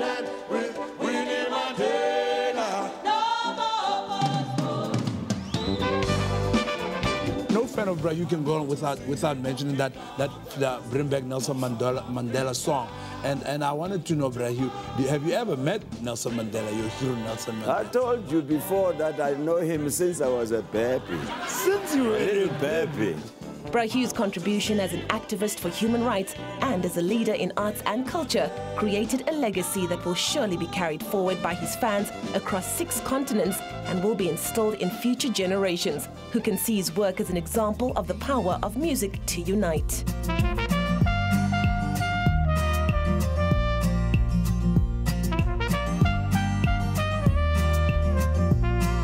Among his many awards, Bra Hugh had 2 honorary doctorates, as well as the Order of Ikhamanga for his musical achievements. He continued to perform while bravely fighting cancer and was in demand as a headline act at festivals where audiences of all ages hung onto every note. We thank you, Brayu, for your talent, your courage, and your strength. Rest in power, beloved. You are forever in our hearts. I know it's true, yeah. 'Cause I found a heaven in you. I absolutely love that song, and we still absolutely love Brayu Masekela. May he rest in peace indeed. Time for us to talk some fashion news now. Now, we touched down last week in one of the world's style capitals, Milan, for a menswear fashion review, and today we're heading westward as we bring Paris to the forefront. And with the interest in menswear at an all-time high, it's more important now than ever that we separate the style winners from the rest. And here to ensure that South Africa's dapper gentlemen remain just that is Expresso's fashion editor, Nick Strelitz, everybody. Hey, and I women. like saying your name like that. Men and women, but listen, Yeah. I'm unashamedly Yeah. a fan of men's fashion. It's the best. I want you guys to just go forth and prosper. I will tell my contacts in Paris that. Wonderful, wonderful. I'll send them Let's a talk text. trends for a second. Let's do it. Yes. Let's do it. Okay, so often we talk about trends. I mean, talk a million trends. 1,000 trends come out of fashion weeks every day. But I want to talk about wearable trends, Lee. Trends people can actually use. The men and women at Love home that. Yes, right now please. can go out to the shop and actually get it. So often fashion isn't about that. So let's True. talk about that. Guys, in Paris, wait for it, we saw a return to tailoring. Oh, hallelujah! Is everyone panicking right now in the studio? She is crying. She's about to I cry. know, So it's I a know. return to tailoring, Lee. We Yes. see a backlash against that oversized box silhouette in the suiting. Ciao. Girl, it's cool, but it's not wearable. A tailored suit goes the distance. So Yeah. if it's Mason Martin Margiela, Paul Smith, Dr. we saw a return to a beautiful, narrowed down Yes. suit. This is something everyone needs. Man, woman, in their 100%. closet goes the distance. Do it. Yes. Do I it. love it. I love it. I love it. Okay, so when it comes to examples of tailored suiting, let's show what's suited for a good man. Listen, I was gonna get some models up in the show, but I was like, if you got this body, why not Britney, just everybody. do it yourself? Okay. Right? That's it. Okay, no, so I've got a 5-point plan to ensure that your tailored suit is right for you, okay? So we're buying off the peg because a bespoke suit is literally like tens of thousands of rands. We can't afford that. Yeah. So you wanna go to your local store, you wanna buy a suit, fit it to you, go to a tailor, and make it work, yeah? So number one is all about the trousers. Yeah. So we're hemming the trousers perfectly. Okay. The worst part of a suit that when guys get it wrong is when there's too much excess at the bottom of the suit, right? It cuts the body, makes you look shorter and sloppier. Exactly, The yeah. rule is you want the bottom of the trouser pants to just graze the top of the shoe. You can Okay. see, Yes, this is a it's graze, just y'all. grazing. It's actually All right. not properly on it. Yeah, it's Okay. just properly grazing. Okay, number two, it's the shoulders. Now the shoulders are the most sensitive part of a suit, Lee. The shoulders to get them tailored are so expensive. So this is the rule when you're buying off the peg at the store. You want the shoulders to fit more than anything else. Yeah. Anything else can be tailored and we can do it cost effectively. The shoulders not. Again, the rule for the shoulders, you want the shoulder seam to sit perfectly flat and on top of the shoulder blade. Just right here. Exactly right here. Okay. And go down because the rest you can't actually tailor the shoulders. It's, Yeah. it's way too expensive. It's Okay. gonna like break the absolute bank. Number three is the waist. The waist is incredibly important. Again, you want a singed waist with a tailored suit. Yeah. This can be altered very cost effectively, surprisingly so. Yeah. The rule is you want to be able to fit one fist comfortably Okay. when you've got this close between the button-up and your actual suit jacket. Okay, one it's like fist. it's actually a one fist rule. Okay, then what we're gonna do is we're gonna slim the suit trousers and we're slimming the actual suit jacket. A lot of people don't think you can slim a suit jacket. Oh. It's so easy to do, Lee, and it's really cheap actually as well. Okay. We're gonna slim it. The rule at the end, this is like the big rule with suiting. Yeah. You always want your shirt, your button-up shirt, to come through and under your suit jacket. Okay. The rule, you want 1/4 inch to 1/2 inch between where the suit jacket ends and the button-up ends. Those are the points. If you can Wow. nail those 4 or 5 points, you've got it down. That is absolutely amazing. Girl, they Oh, don't pay me this medium bucks for nothing. Listen, I love a man in a suit, and if you can get it right, well done, fellas. All right, let's talk Paris. Let's talk Paris. Yes. Okay, so again, we're doing all the best from Paris Fashion Week. Let's not talk about the fashion, let's talk about celebrity sightings. Who was at Paris Fashion Week? We had the likes of NBA superstar Amari Stoudemire. We had Big Sean, girl, I know you like Big Sean. Big Sean. Big Sean. Yeah. And I mean, Cindy Crawford and Kaya Gerber, mother-daughter. Mother-daughter. She's 16. She looks amazing. Joe And then Jonas, too try hard for me. He's not a fashionista, but he's trying. I don't like what he's wearing. It just doesn't fit well on him. If Kat or someone else wore it, it would look fantastic. It would be amazing. But he's like, it's just not vibing for me. Yeah. Well, yeah. That's wonderful. You wanted to say something more? I just wanted to end on a positive note. Yes. My favorite moment at Paris Fashion Week, they shut it down at the Louis Vuitton show. Wow. Nicolas Guesquer, the creative director, walked to the runway with Naomi Campbell and Kate Moss to close it down. Legends. Levels and legends. Well, thank you so much, Nick Strelitz. You look amazing. I love you. You should be in a suit 24/7, 365, even sleep in it. No. Well, that's another catwalk, another review you can use. And thanks to our very own Nick Strelitz for bringing Parisian fashion to South Africa. And make sure that you stay tuned to the final leg of the menswear fashion circuit, New York Fashion Week, which is coming at you soon, only on your Feel Good Breakfast Show.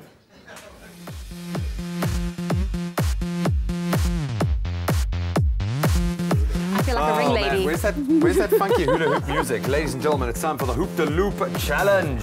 So Spookwolf have again thrown a team member under the bus. Moscow, are you ready? Why him for this challenge? Why me? Exactly, why me? Moscow always does the dirty work. We usually let him cook for us as well and pack the car. Now he's gonna the drummer. Oh, dude, I've got high hopes over. I can see the tiger's eye there because this is not a game. This is real life. So Zeebs, take us through the rules here. Okay, well, it's pretty simple. You have to hula. We're going to put 30 seconds on the clock. You hula for 30 seconds, you earn yourself 100 points. Now, as you can see, we have the scoreboard here. The leader has 190. You're wondering, how does he get 190? The Duke yesterday, it hasn't got up on the board yet. It Got 270. Yes, Great that's Duke, the we now score call to him, beat. okay, from Sunset Sweatshop. So you're doing this for the band, boo. Yes. Spookwolf, come on. So 30 seconds will get you 100 points. If you drop it, you lose 10 points. You get 3 attempts. And if you finish your 30 seconds, we'll add another hula so you can earn more points. Okay, cool. Are you then ready? that's 200 points. Yes, then you earn 200 points. Come on, now buddy. 200 on the 100. Yes. Cool. Come on, buddy. Come on, buddy. I have no idea. I've never hula hooped. Okay, so can I just go? And we'll start you. And we got our countdown. Is there music? 3, 2, 1. Go. Come on. There we go. Come on, buddy. Moscow maakt breed. Okay, Moscow. Hij zet die kracht en zijn arm zijn Thank you for That's why they call it jazzercise, ladies and gentlemen. 20 seconds to go. Well done. Come on, Moscow, you got this. You back to winning horse, Not guys. even getting started. Come on, man. Moscow, okay, this is the intro. We gotta beat those guys. Come on, man. Yeah. Don't admit that. So in this band, you are wasted sitting down. If You you're must have drum standing. Come on. That was 30 seconds. Yeah, 100 points. Come on, Moscow. 100 points. You just made it. So now I'm going to give you a second hula. Okay. See if you can do that for 30 seconds to earn your 200 You're points. Back it up, get the exercise clothes on. There we go. You're smashing this, boy. Are you ready? Okay, 3, And 2, 1. Jane Fonda. Go. Moscow. There we go. Oh, that's one That's down. all right. No. Jane Fonda. Come on. Come on, man. Come on. How do you do this? Come on, Jane Fonda. Okay. I like that. I like that. Jane Fonda. Okay. Beat boy. Get that. Oh, no. Come on, One he's more down to attempt, 80 Jim. points, One dude. more Come attempt. on, buddy. Come on. Own it. Sorry, guys. It's okay. But you know what you have to do now. I'm above all the 70s, though. Yes, you do. You earned yourself confirm our score there, 100 please. points. 70. 100 we're going to give you 100 because you were a points. champion, because you were representing 1, 2, 3 band members there. Awesome, guys. Let's go. Well done, brother. Thank you very much. Hey, look at Yes, that, it's bro. okay. And the battle Couldn't do rages the two on. ones. Make sure that you stay tuned for more from the Hoop the Loop Challenge. Well, now that we know that they can hoop the loop, well done, those hips don't lie. We're going to find out how are they going to do in their second I'm performance. sorry, I just got to mention, you can see they're true rockers because he started out hula hooping like this. Yeah, very cool. Well done, Moscow. Listen, and then there's also, of course, it's Wednesday culinary hotline bling, ting, ting, ting. It's heading your way. Anal Potgieter is here, and she's going to be sharing some nifty month-end recipes, helping you to stretch your buck a little bit because January is 3 months long. We all know this. We'll see you after the break.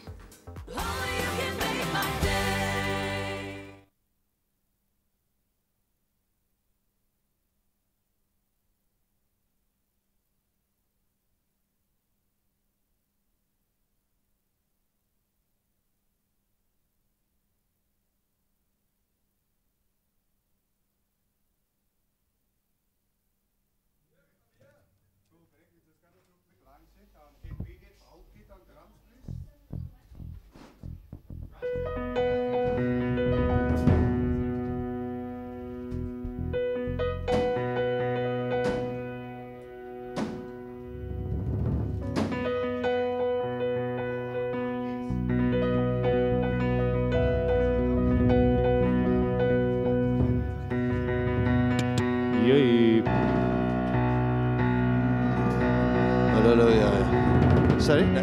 That's all great there, sir. Thank you. You was all the truth. Why, thank you. Hello. Is die mic, is die system aan? Is die monitoring aan hier so? Bitterman. Het gehoor, is die monitoring? How's hy? Hey, hey. It's my feel-good breakfast show. Welcome back. You are tuned into your Feel Good Breakfast Show, Expresso, right here on SABC3. We hang out with South Africa's premier South African and Afrikaans rock band, Spoegwolf. Now, just before the break, Moscow on the drums over there proved that hula hooping might not be their thing, but rock most certainly are. Here they are with Bitterman.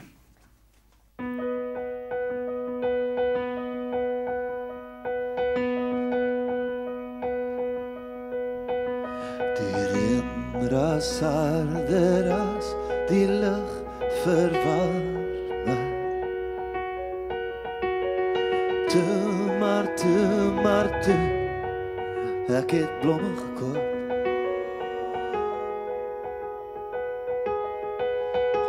Die woude roer, die water roei verwaarloos. Toe maar toe, dit is stil in die huis.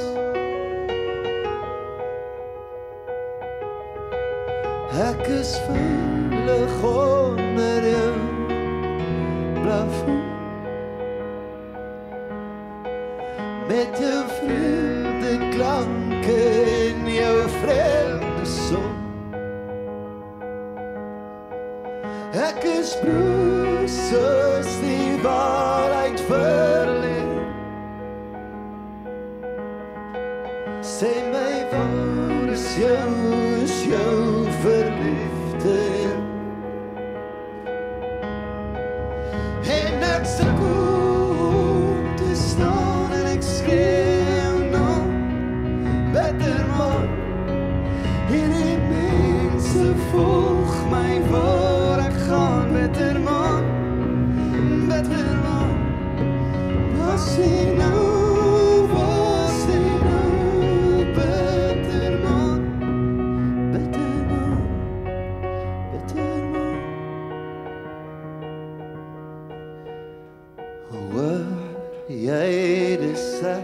Ek het vergeet hoe om te dans, maar ek kan dryf as jy nie op my voete staan.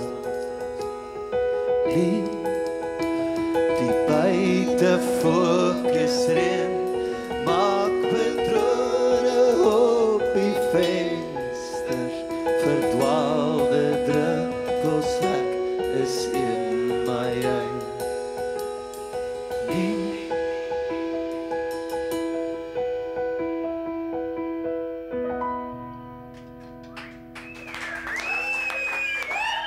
Nice and easy one. It is Spoegwolf here op your Goed Voel ontbytprogram. Donnie, thank you very much once again for joining us, man. Very, very cool to have you guys. Well done on the hula again.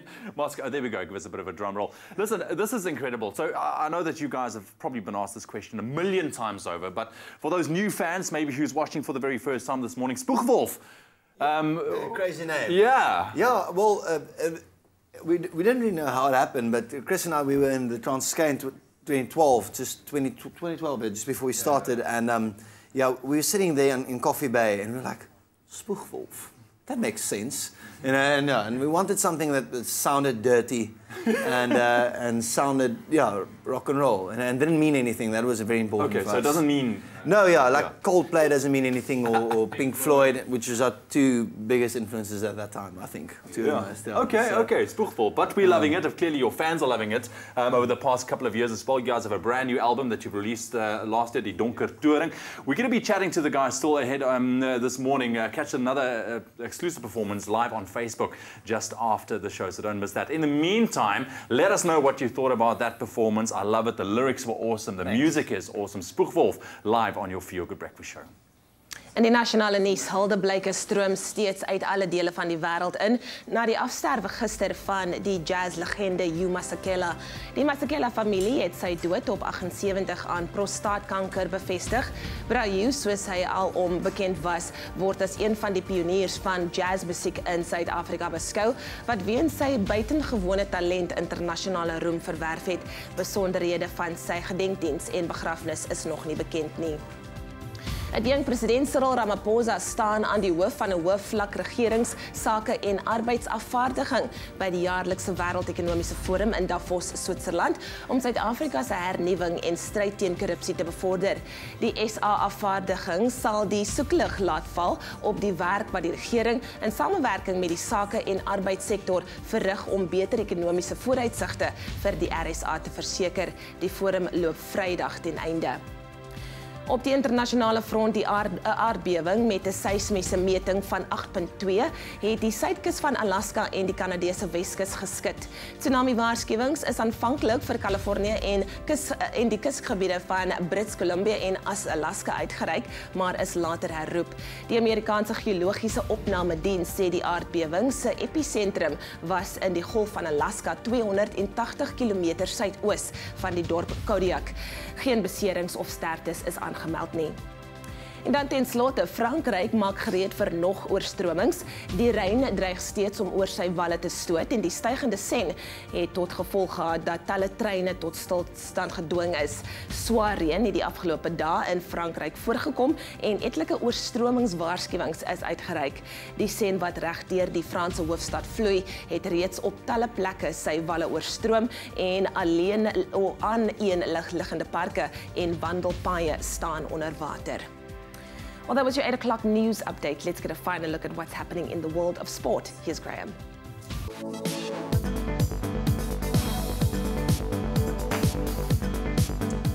Let's start with cricket this morning. The third and final test match between South Africa and India gets underway in Johannesburg today, with the Proteas just one win away from a series whitewash victory. The Proteas already securing the series after taking a 2-0 lead with that 72-run win in the first test and a 135-run win in the second. Today's match between the number 1 and 2 ranked test teams in the world gets underway at the iconic Wanderers Stadium at 10 o'clock this morning. Then on to local football. The points were shared in the PSL last night as Polokwane City scored in the final minutes of the game to draw 1-1 with SuperSport United. A 30th minute goal from Morgan Gould put United ahead, but it was Puleng Tlolane who brought an end to SuperSport's celebrations with a 94th minute goal that tied up the match. Premiership soccer continues tonight, and we've got Bloem Celtic up against Amazulu. Kickoff for that fixture is at 7:30. Then staying with football, Man City, they've booked their place in the English League Cup final, courtesy of a 5-3 aggregate semi-final win over Bristol City last night. Heading into the second leg with a 2-1 lead, the Manchester club sealed last night's 3-2 victory thanks to goals from Sane, Aguero and De Bruyne.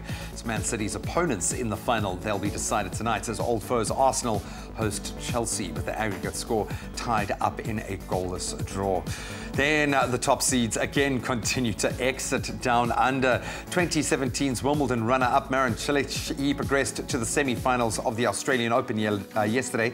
That was after world number 1 Rafa Nadal retired hurt during their quarter-final clash. So with the score tied at 2 sets apiece, Nadal called time on his Australian Open campaign when Cilic was 2-0 up in the deciding set.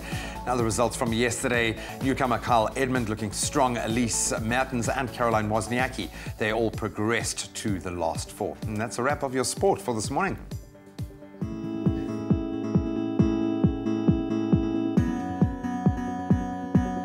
Thank you so much, Graham. It's just after 8 o'clock. The sun is out in the mother city, that is for sure, on your Wednesday morning. Let's quickly take a look at your weather and your temperatures for the last time.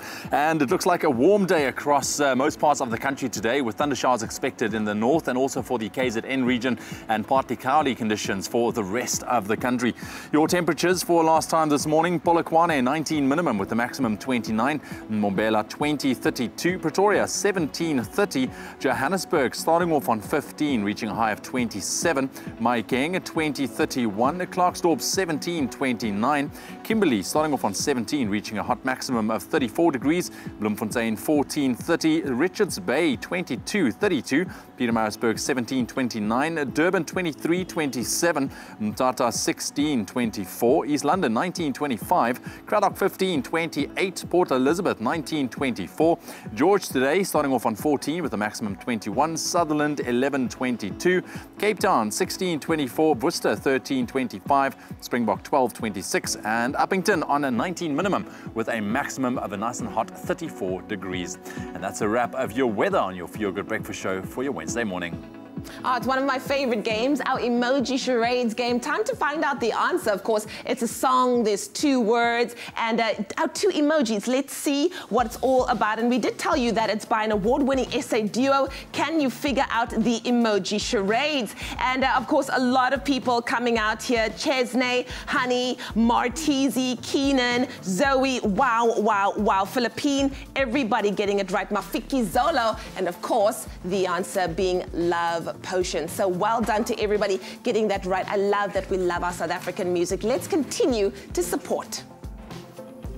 All right, well, still heading your way on your Feel Good Breakfast Show. It's Wednesday, which means culinary hotline bling. Ting, ting, ting. And look who's blinging out our kitchen. The lovely Anel Potgieter sharing some rather interesting recipes for January. Month-end recipes to stretch the buck a little bit. Inexpensive is what you're saying. Pretty much. Inexpensive month-end recipes. I love that. Then, being a local lad from Durbs, Brett, our presenter, is going to take us through some of Durban's hot spots. So if you're still in need of a little bit of fun this January, stick around.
It's my Feel Good Breakfast Show.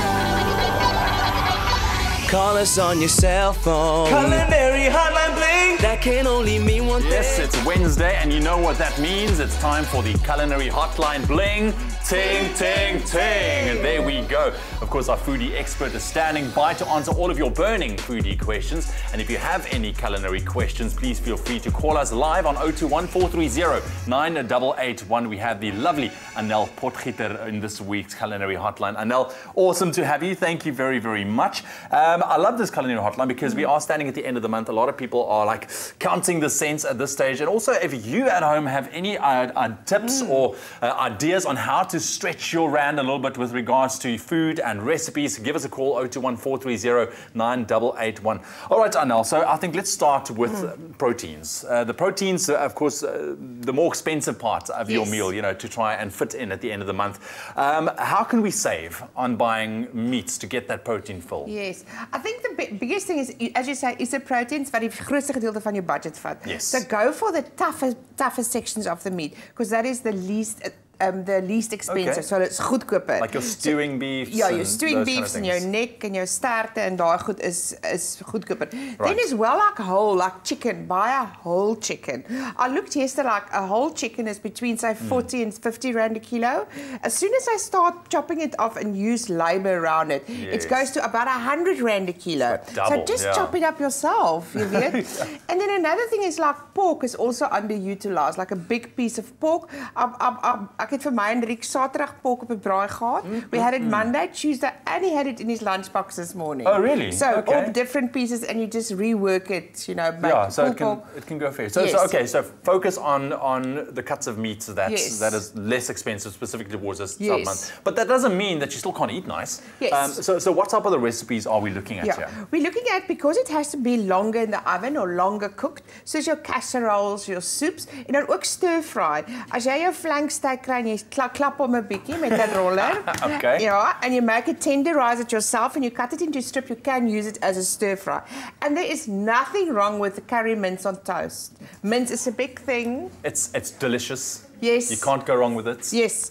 And mince you can also stretch to, you can grate some carrots in it or butternut in it. So you can actually stretch the mince to go further with it.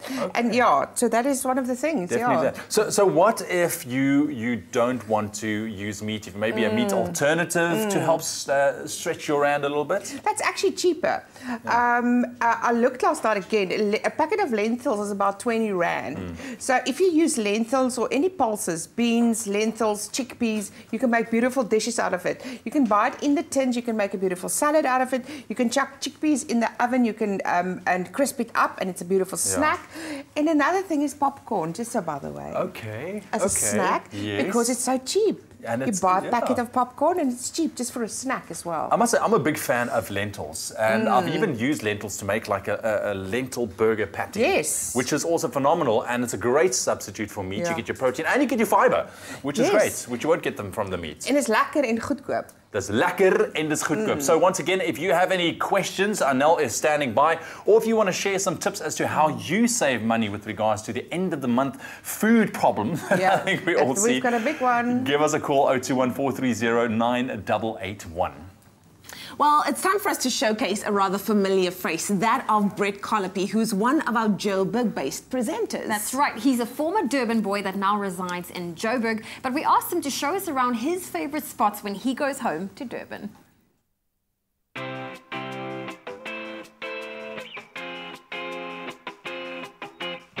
Morning guys, my name is Brett Colopy. You may recognize me from this amazing show as a field presenter for Expresso. I'm currently based in Johannesburg, but I grew up in Durbs.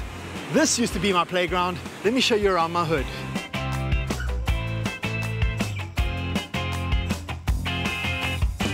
My first stop is Durban Surf Lifesaving Club, found on North Beach. This is one of the oldest and most successful lifesaving clubs in South Africa. This played a big role in my growing up. My granddad, he was a legend here. Let's go take a look.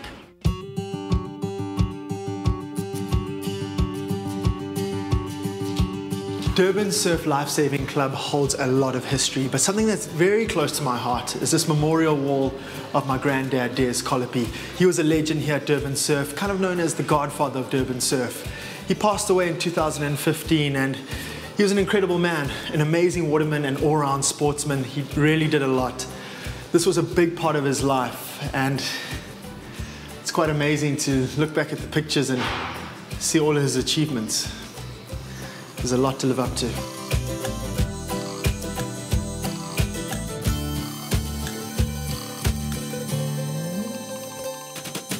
Aha! Here's your boy, Brett Colopy, life member. No, I'm just kidding. This is my uncle, also Brett Colopy, 1989. I was only born then.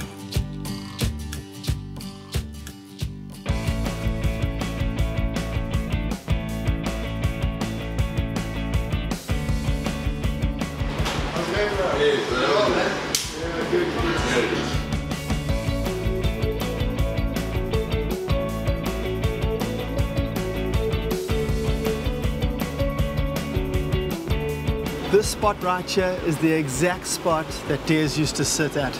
I've got such fond memories of growing up, coming out of the surf, greeting my granddad. I would then join him for breakfast or a cup of coffee.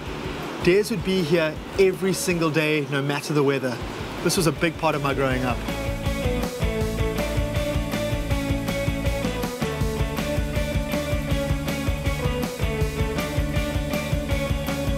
This right here, Durban North Beach, is where I spent a lot of my time growing up. My friends and I used to skateboard along the promenade looking for the perfect spot to surf. I think I found it today. Let's go.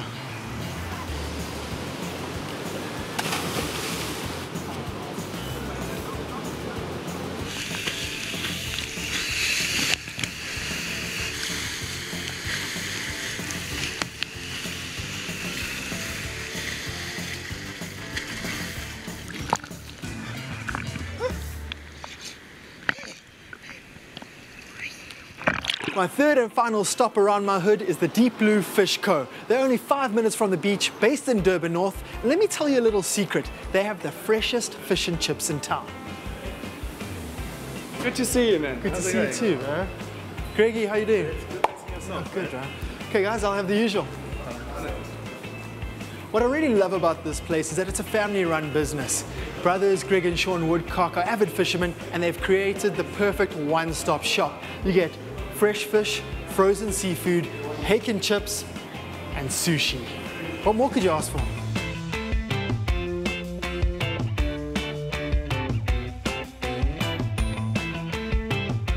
Here is your food, sir. Thank you so much. Enjoy. Thank you. Woo, this looks amazing. Guys, I've had an awesome time showing you around my hometown, Durbs, but I think it's time you move on. Get out of here. Go. Bye. Go. Bye. Thank you, Mr. Brett Callipy. Lovely to see your hood on this Wednesday morning. But right now, we welcome you back to the culinary hotline. Bling, ting, ting, ting. Yes, we are focusing on beating a very tough January month with some great tips for food and meals to prepare that are not going to break the bank. Anel Potgieter in studio. Give us a call if you have any questions, maybe questions as to how you can stretch your rand even a little bit more. 021-430-9881. That's our number. Or if you want to share some tips as to how you do it this time of month, that's also very, very welcome. Anel, okay, cool. So we know that eating healthy is expensive. New Year's resolutions has kicked in, made New Year's resolutions to eat healthier, lose weight, be more fit. But how do we continue making sure that we still eat healthy even though we are on a very strict budget? Because we all know that January is like 3 months long.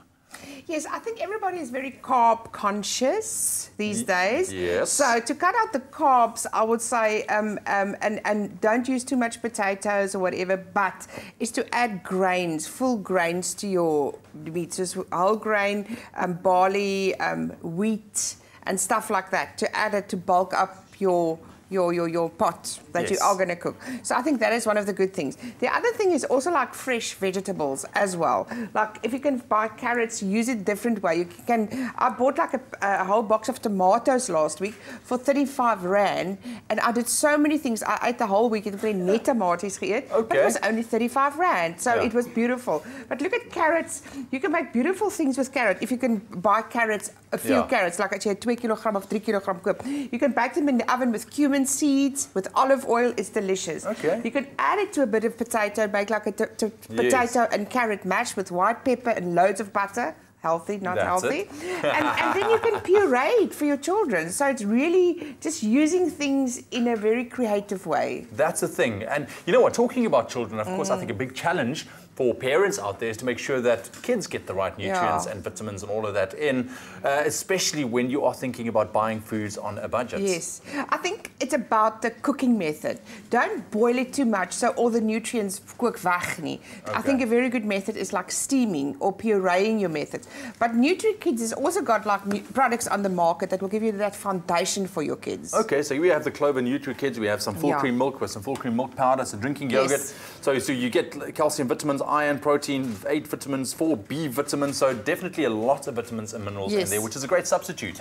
as well to kind of add into your healthy Exactly, eating it's a routine. good start. It's really a good start. And the kids will love it as well. And I must be honest, I think people underestimate veggies specifically, you know. I get laughed at all the time because I'm a big fan of broccoli and I eat it raw, just like that. I know, it's delicious. It's delicious. It's got a good crunch to it, I won't lie. Yes. But you don't lose any of the nutrients by eating it that way. I learned now in Spain when I was there is to cook cauliflower in a pan with just beautiful olive oil and paprika.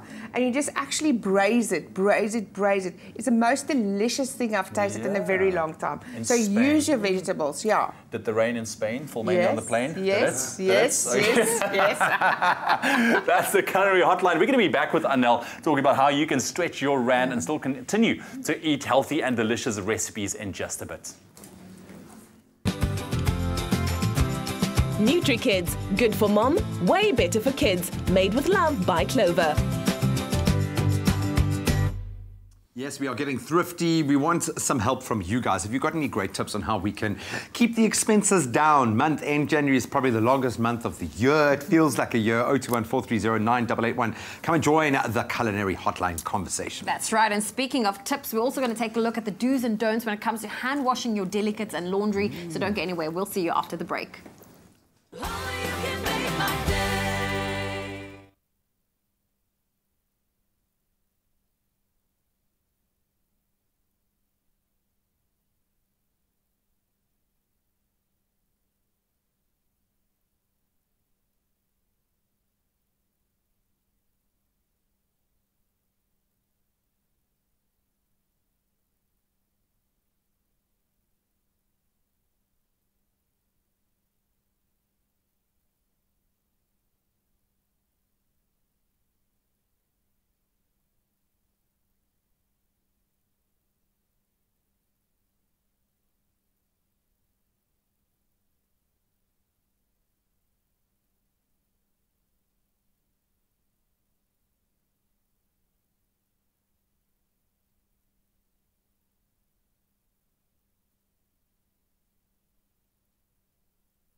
It's my feel-good breakfast show.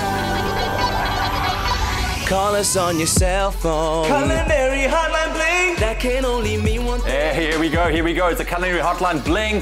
Ting, ting, ting on your Wednesday morning. Yes, Anel Potgieter joins us talking about how you can actually manage towards the end of January. I know the budgets are tight, but we still want to eat delicious foods, and we got some great tips coming your way. 021-430-9881, that is the number. Now, Anel, we had a call from Cynthia from Durban, and you spoke about the carrots, and you can make that in the oven with oil and cumin, which is amazing.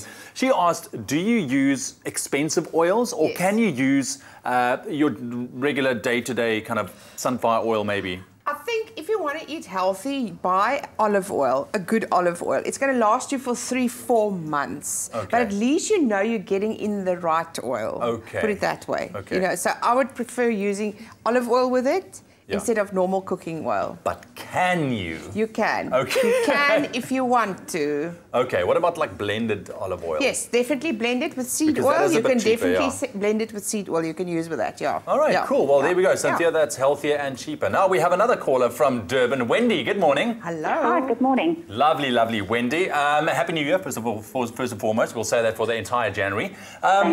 You've got an interesting recipe to share that's easy on the wallet. Yes, I have actually. I used to belong to a women's club at our church many years ago, and we had a meatloaf recipe that, when it was actually cooked and sliced, the men used to think that what we cooked it for, used to think that it was actually roast beef. Oh, wow. Because it was so tender, yeah. That sounds delicious. So yeah.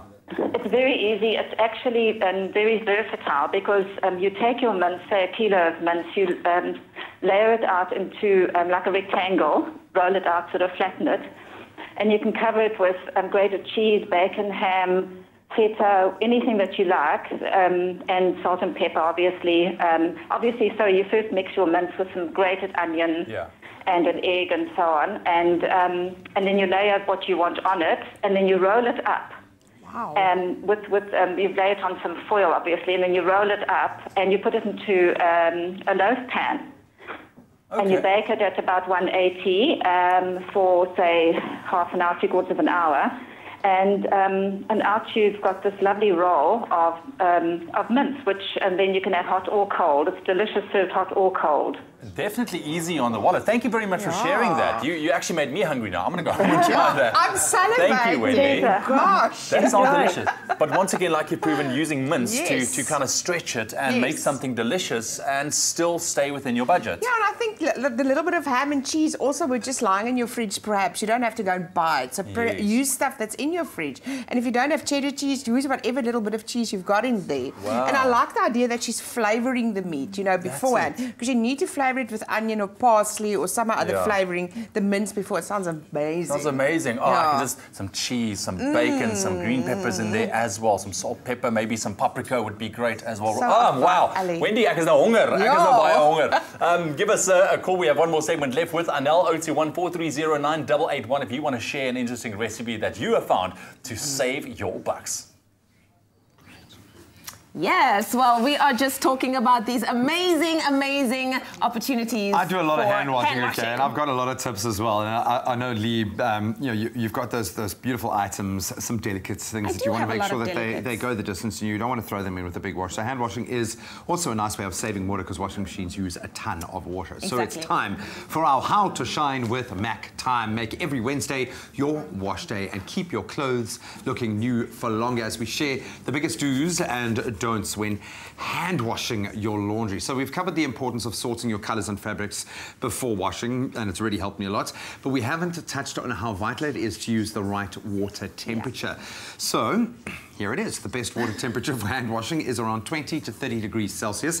So it's just warm to the touch because you want that slight warmth. It mustn't be too cold, mustn't be too hot. And obviously you're putting your hands in there. Hot water can make dyes bleed as well. Too cold water doesn't tend to remove stains as effectively. That's right. However, MAC hand washing powder has a stain busting power that is strong enough to work its magic even in cold water. Now, cold water is better for you as it saves electricity and for clothes that can shrink or aren't color fast. And of course, if you want to check if something is color fast, dab a corner of a damp white cloth on an inconspicuous area. If the cloth comes away with dye on it, your garment isn't color fast. Like not on the front of it, just somewhere inconspicuous. Now, big hand washing no is over soaking your clothes, something that I've probably been at fault doing. The longer they're soaked, the greater the chance that they'll bleed or fade.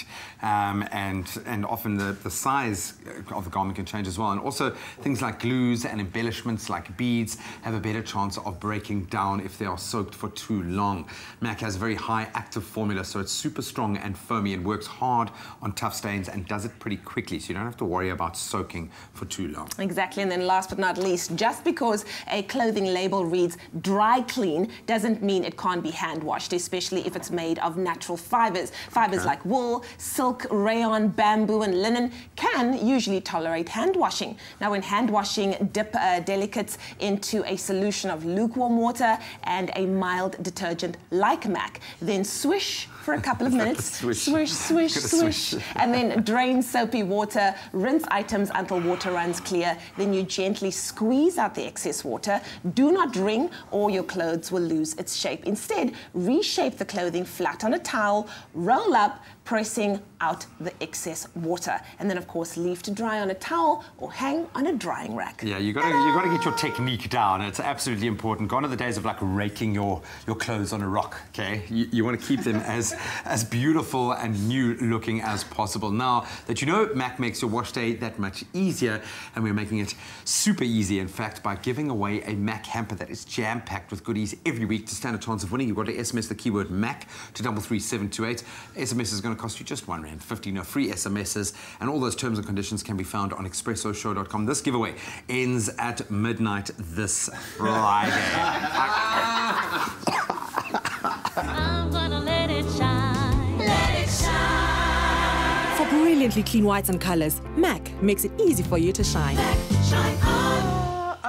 Oh, dude, I saw that coming a million miles away. Leanne just couldn't help herself. It was... At least now your face is clean, man. Yeah, there's your face wash for the day.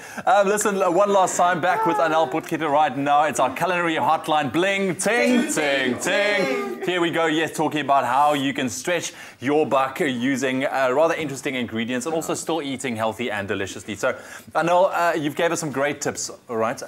We have a call. Helena. Hello. Hi, Helena from East London. How are you? I'm very well, thank you. Lovely Good. to talk to you this morning. Yes, and vice versa. So what do you have for us this morning? I have this tip which goes back to my mother. She was very frugal and she was forever making soups. So whenever I have a drawer in the fridge full of leftover bits and pieces of vegetables, you can saute those in olive oil for a while and then add some stock and make a lovely soup. If you want to make a cold soup, you can, for instance, use your broccoli that you like and blend it up into a puree type of soup and put in a swirl of yogurt, and there you go, you have a fancy soup. You see and that can be a starter for every meal, which then you don't need such a huge main course. Yes. Yeah, that sounds delicious. Oh, sounds absolutely so delicious. delicious. Thank you very much, Helen, and have a lovely day.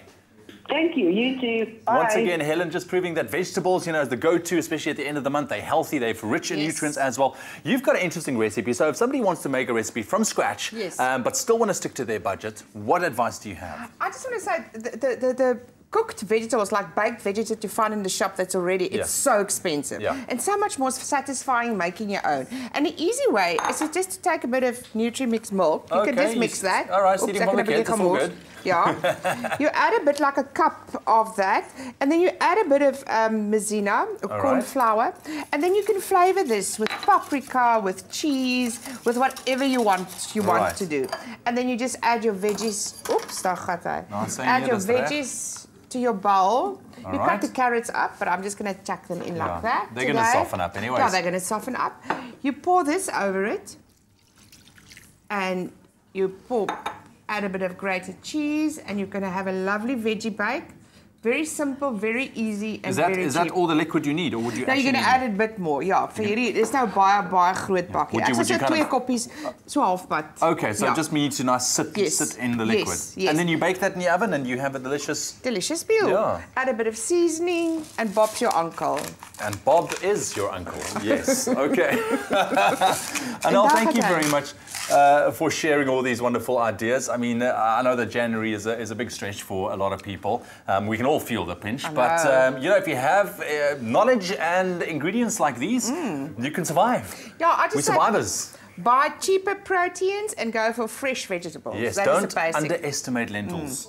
Yes. Big fan. Don't underestimate lentils. Thank you very much, Pleasure. Anel. What a Thank lovely. you. This one is such a gem. That's your culinary hotline. Bling. Ting, ting, ting. Nutri-Kids, good for mom, way better for kids. Made with love by Clover. Well, we're talking family matters after the break, so don't go anywhere. We're going to talk about weaning habits for your little one and, of course, matric results when it comes to the parent and the student. We have our parenting coach, Laura, in studio, so don't go anywhere. We'll see you after the break.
Welcome back as we continue to focus on our gorgeous little ones. We continue our discussion on weaning and meal times with your baby. We've chatted to the co-authors of Weaning Sense, an absolutely amazing resource for me and I think many parents out there. We're talking to pediatric dietitian Kath McGaw as well as occupational therapist Meg Forer. Guys, Kath, Meg, welcome back. Thank you again. I know I thank you every time I see you for making such an amazing book. It really has changed the game, I think, for a lot of parents. But we have gone through the ready stage, we've gone through the steady stage. Now at about 10 months, we go in every sense of the word. What changes here? What's going on at the go stage? Yeah, so at the go stage, little ones are engaged with all sorts of foods. And if you've started early, which we believe is right in Weaning Sense, your little one is happy to experiment. Yeah. So you can bring in all sorts of foods. In fact, everything that you're eating at your family table, that's what your little one is eating at 10 months old. And it can be fun to experience, well, very fun from a viewer's perspective as a parent to see your child grappling with new textures and things like that. But if you, like you say, if you've introduced them and they're used to that variety and they're also getting the nutrients from it is a massive thing. What new habits start to kick in with the young'uns when they go into the go stage? I think they start to need more routine with round feeding. So, you know, in the beginning stages, you could skip a meal here and there and it doesn't really matter. But at this point, what's really important is that milk takes the back seat. Milk becomes one of the nutrients. It's not one of the main sources of nutrition. It's not the backbone anymore, yeah. Exactly, and that's a very important shift to make because if you don't, you often actually take a few steps back on the solid food because they also get very busy at this stage. Yeah, and so it's much easier to down a bottle of milk than to actually sit and have a meal. So you really want to cut back on that milk around the go stage. Actually, I'm thinking this might even apply to me at this stage because he's moving into that space and it is because he's so comfortable with his milk and you worry that he's maybe not getting the nutrients. So rather than sitting and battling it out through a particular meal, especially if you're introducing something new, you just go to the milk. Fussy eaters and you know little people, as little as they are, they do get quite fussy about things. How do you go about breaking those kind of habits? Well, often the fussiness at this stage is around control. So they actually want to start feeding themselves. So they look like they're fussy because they're, you know, keeping their mouth closed when you bring the spoon near. But actually, if you have a bowl of their own with kind of steamed food in it, they'll actually much more likely to engage and not be fussy. So definitely having two bowls. I always talk about the two bowls, that the mom has the bowl of mush that she kind of controls. The nutrients. And then the baby, and then the baby has the bowl of whole food that they then start to control. And that really can short-circuit fussy eating at this stage. Oh, cool, man. The fun. Because, you know, with Jackie Jenny, has to wait. He has to wait, and then you can get messy. Just wait until you've got enough in you, and then we can start getting messy.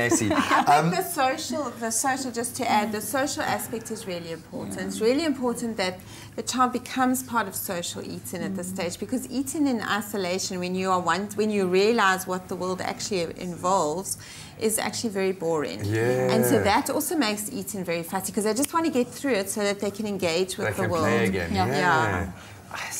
Bombs, and the book is filled with these. Filled with these. Okay, so you brought some lovely ingredients, things that are ticking a lot of boxes for me. You're going to whip up something that is tasty, delicious, very, very nutrient rich, but quite interesting. So what are you making this morning? I want to put you to work today. So we're going to make a banana blueberry smoothie. Ooh, nice. And we got your quinoa that's been cooked up. So Meg is going to put it into this amazing baby bullet, which baby we bullet has changed my life. do love really this. has, It really What's great about it is it can go different paces. So today we make your smoothie, so it's going to be more smooth.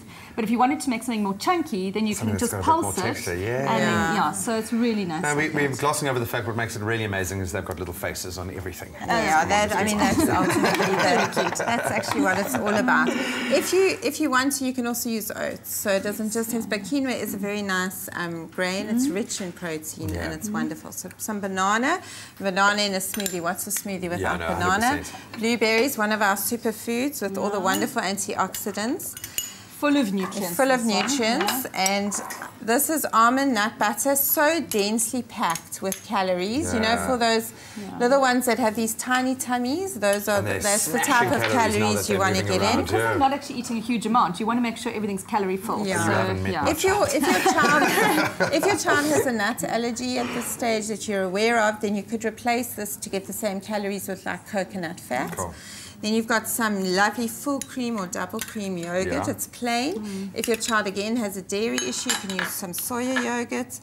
And then this is my best, add some spinach. What a wonderful way to get some nice greens into the little one. And you know, it's got a slightly natural sweet taste and then anyway. Add a little bit of water.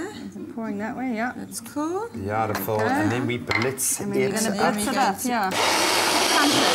And we just put a little bit more water in here, so you can put as much water in as needed. And I'll use my little spatula through the top to work things in. Yeah, absolutely. You do need to. In this case, there we go. Oh, it's already looking good. Man. Would love it. There we go. Get the pop of blue exploding through your smoothie. Absolutely. And I'm going to put a bit more water in because we make a smoothie. So if it was a little baby, you could use this recipe as well.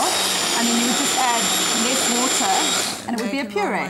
Absolutely amazing, ladies. So this is drinkable, and you see there's still bits of little green bits around. The danger with something nice like this is that you're going to drink most of it. I know, there's always one for you, one for me, one for you, one for you. Guys, thank you so much. I absolutely love having you on the show. And again, thank you so much for giving us such an amazing resource. When you combine the book with the baby bullet, you've got a winning combination. And for your chance to win your very own baby bullet, all you have to do is head over to our Facebook page and then post a picture of you and your gorgeous little baby, telling us what the first meal you would make in your baby bullet would be if you were to win. Make sure that you use the hashtag baby business tag in your entry. Very important, so we can find it. And those terms and conditions can be found on Expresso Show's website. So thank you again to the ladies for joining us. Always an absolute pleasure. I know we're going to bring you back in. Parents, hopefully you found this as a resource. As always, you know your baby better than anyone else, to make sure that they lead the way. Absolutely. Thank you so much, Graham. We are sticking to that parenting topic right now. Now, earlier on, we spoke about the importance of parents stepping up and supporting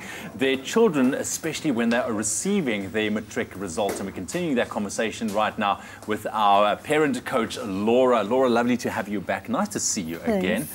So Graham sat down with you a little bit earlier on, and I think it's such an important topic. But, you know, when it comes to disappointment with regards to your matric results, it's not only, you know, if you're doing badly, but maybe students that normally get A's that's not performing so well. So why do parents kind of need to be aware of this and make sure that they react accordingly? Yeah, because I think we kind of set the standards and then we go, well, oh, you didn't do so badly. I mean, it's not so, you know, why are you worried? And we've got to be careful of that, because what we tend to do then is we diminish and we dismiss the experience that's actually felt by that learner. So I always say to parents, you know, before we come and give our stamp of approval or disapproval on our kids' results, be it matric results or more generally, it's really important to ask our kids how they think they did. To check in with them and see, well, how do you think it went? Are you happy with your results? Are you disappointed? Because that then gives them the space to actually give their own assessment. And then from there, we can work together, as we spoke earlier with Graham, about actually problem solving.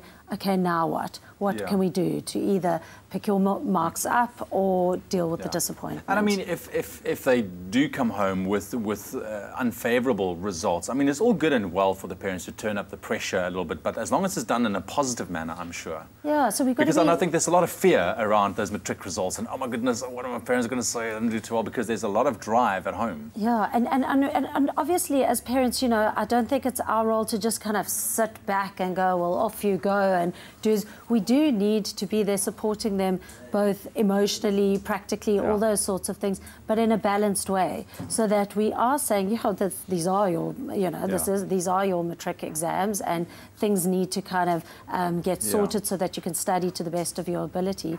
But at the same time, to put things in perspective, you know, to say, well, yes, these are your matric exams, but actually there are other ways that we can do this, and this isn't the be-all and end-all of life.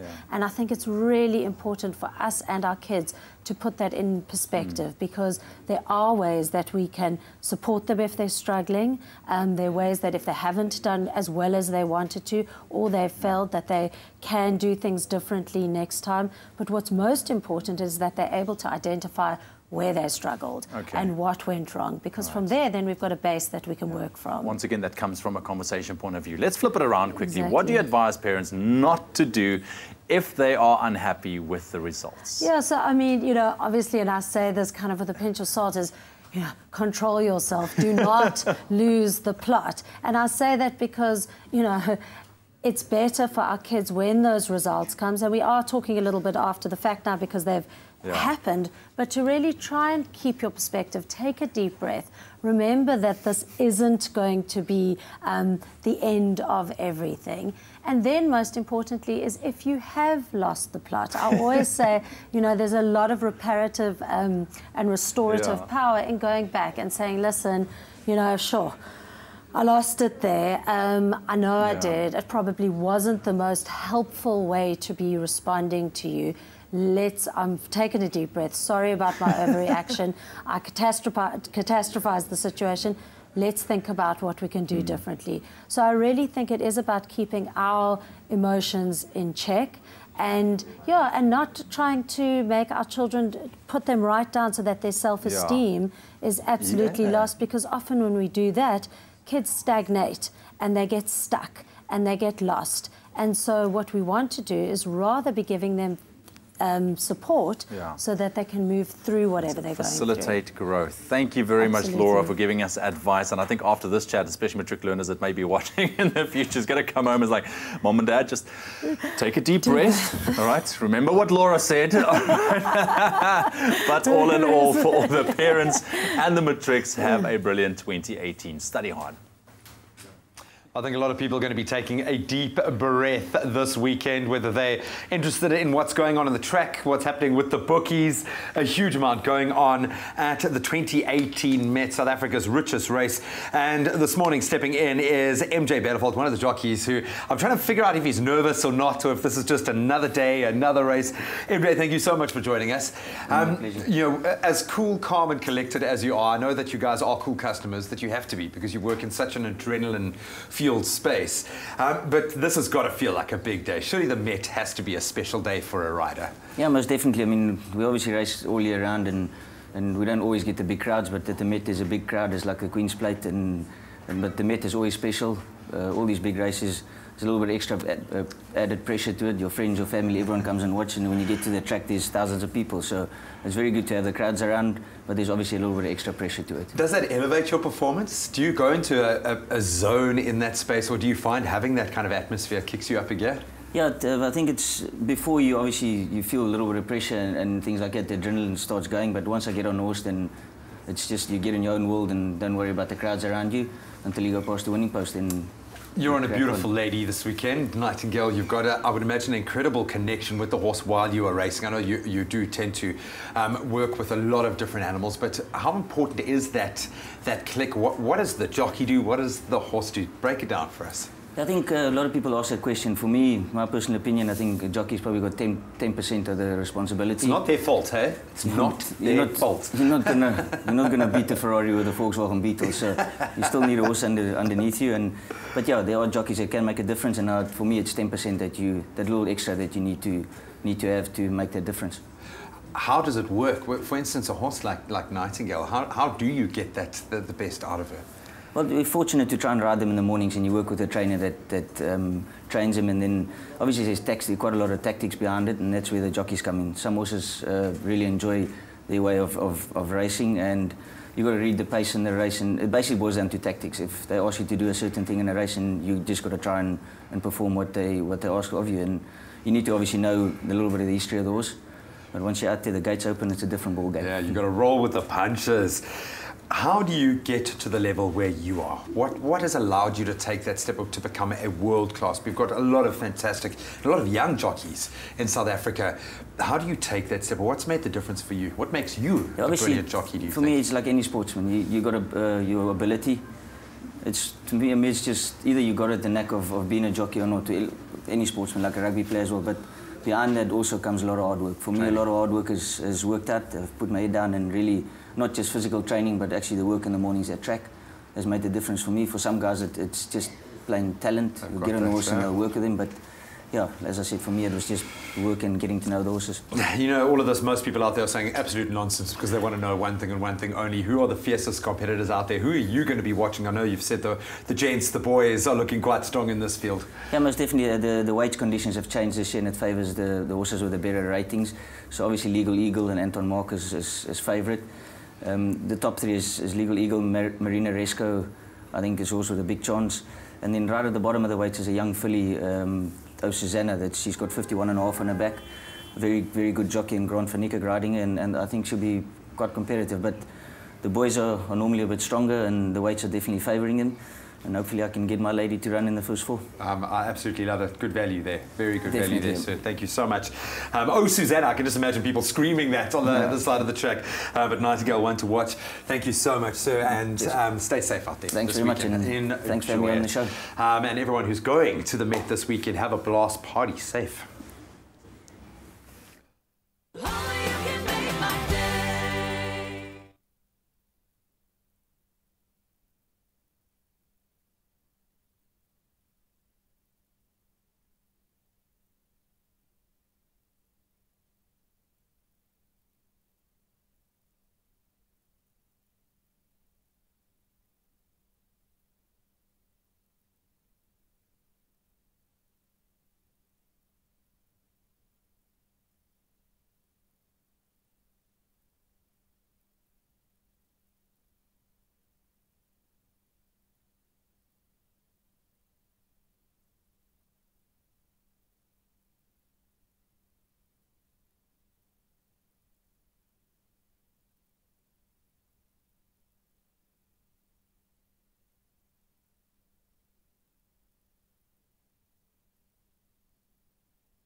My sister, Barbara, was his chief of staff from the time he came out of prison until he became president. But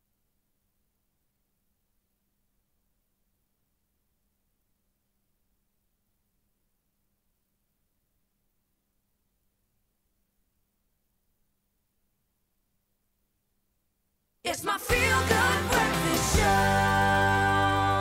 Welcome back to your Feel Good Breakfast Show. It's Expresso right here on SABC3. Time for us to take a final look at what's happening on social media. The hashtag Wednesday Wisdom is currently trending. I like this one from Theodore Roosevelt, who says, if you kick the person in the pants responsible for most of your trouble, you wouldn't sit for a month. Wow, all right. So, so many things going around. Education is not the learning of facts, but the training of the mind to think. I like that. A lot of very cool things here. Let's check this one. Ego can turn a winner into a loser. I absolutely agree with that. And then Jane Stewart says 10% of life is what happens to you. The other 90% is how you react to it. Every day that you get to wake up is a new day to start again. Never give up. Oh, I love that. If you're looking for more motivation and inspiration, why don't you go and check out that hashtag Wednesday Wisdom. It's been amazing to see on social media the outpouring of love and respect for, I think, one of our greatest South African ambassadors, Bra Hugh Masekela, who sadly passed away, as we now all should know, at the age of 78 yesterday, losing his battle to cancer. And we again pass on our condolences to his family and his friends. But what an incredible man, and it's amazing to see how much he has touched so many people's lives. What a body of work, but what an incredible human being. Absolutely, absolutely. I mean, of course, known for his musicality, his trumpeting, you know, the fact that he was here, he was always uplifting, he was always positive, and his spirit was just so infectious. Attached to the struggle within South Africa as well. But as much as he was known for his stage presence and his music, he was also very well known for his humor and his wit. My sister, Barbara, was his chief of staff from the time he came out of prison until he became president. But she didn't drive, so I had to take her quite a few times to him, and he was always so glad to see me because people always wanted him to be serious, but he could talk like funny stuff with me. So one day we're sitting there, he goes, "Here, I'm always so happy to see you, but I want to ask you something. You say you are not getting any younger, and with your neck-breaking schedule, I think you must consider napping. Do you nap?" Do you nap? Yeah, just say, Oh, your nap. And I said, Tata, what is it with the nap thing? You know, what's it? It says, no, you may wonder why I'm saying this to you, but internationally I'm considered as one of the top experts on napping. I said, for instance, I mean, what's your qualifications? He says, here, let me tell you. If you are tired and you go and lie down in bed, that is not napping, that is sleeping. You know, but a nap is the one that you wake up from and you don't realize that you fell asleep. Hey, Kagiso, you're sleeping. No, you're napping. Yeah? No, So, I'm more of a sleeper, not a napper. So I said, but what are you talking about? The perfect, you know about the... He said, let me tell you about the perfect nap, my friend. You say, when I didn't have a car, I used to take the bus or the train, very packed, back to Orlando, and I would be hanging on my strap. And everybody knew my stop, and they would wake me up at my stop. Now, my friend, that is the all-time nap. What a proper nap right That's the ultimate nap. Brilliant, brilliant. Brahyou Masekela, he will be missed. I think, you know, I don't think anybody can fill his shoes. Absolutely not. And just think of the musicians that he's inspired as well. So hopefully that brings you some small comfort at the passing of one of our greatest. But we've been really blessed to have legends like this and leaders like that to look up to. And I think that that's what's made us such a rich country. So once again, our love and our prayers and our condolences go out to the Masekela family and to all the fans around the world. We were truly, truly richer for having someone like this in our lives. And we're so proud that we got to call, or that we get to call him South African and be South Africans at the same time. Brahyou. Exactly. And now we need to celebrate his life. Thank you very much for tuning in. It was a fantastic Wednesday morning. We're going to do it all over again tomorrow. There's lots coming up. Do we get to do it again? We get to do it all over again. Just in case you didn't know, Trenton and Free Radical, they're performing tomorrow. They are week we have they had, are guys. a vibe. They are a vibe. Spook were just amazing. Can we just raise a fist in the air for those boys as No, well? one of these things. Awesome, man. Yeah, rock out. Yeah, JP is going to be reviewing Maze Runner, the Death Cure, and also hottest home and decor trends for 2018, in case you were wondering and wanting to make a change, you know, in your spaces. And also right now, this very moment, Demilina Peters has returned home, everybody. So everybody's at the airport welcoming her, and I'm sure we'll be able to share a bit more about her return. Show, man. Yes, we need to. Yeah. Look, man, I hope she's got a packed schedule, but hey, let's try. We love you. Have a lucky Wednesday. Too much. Mwah.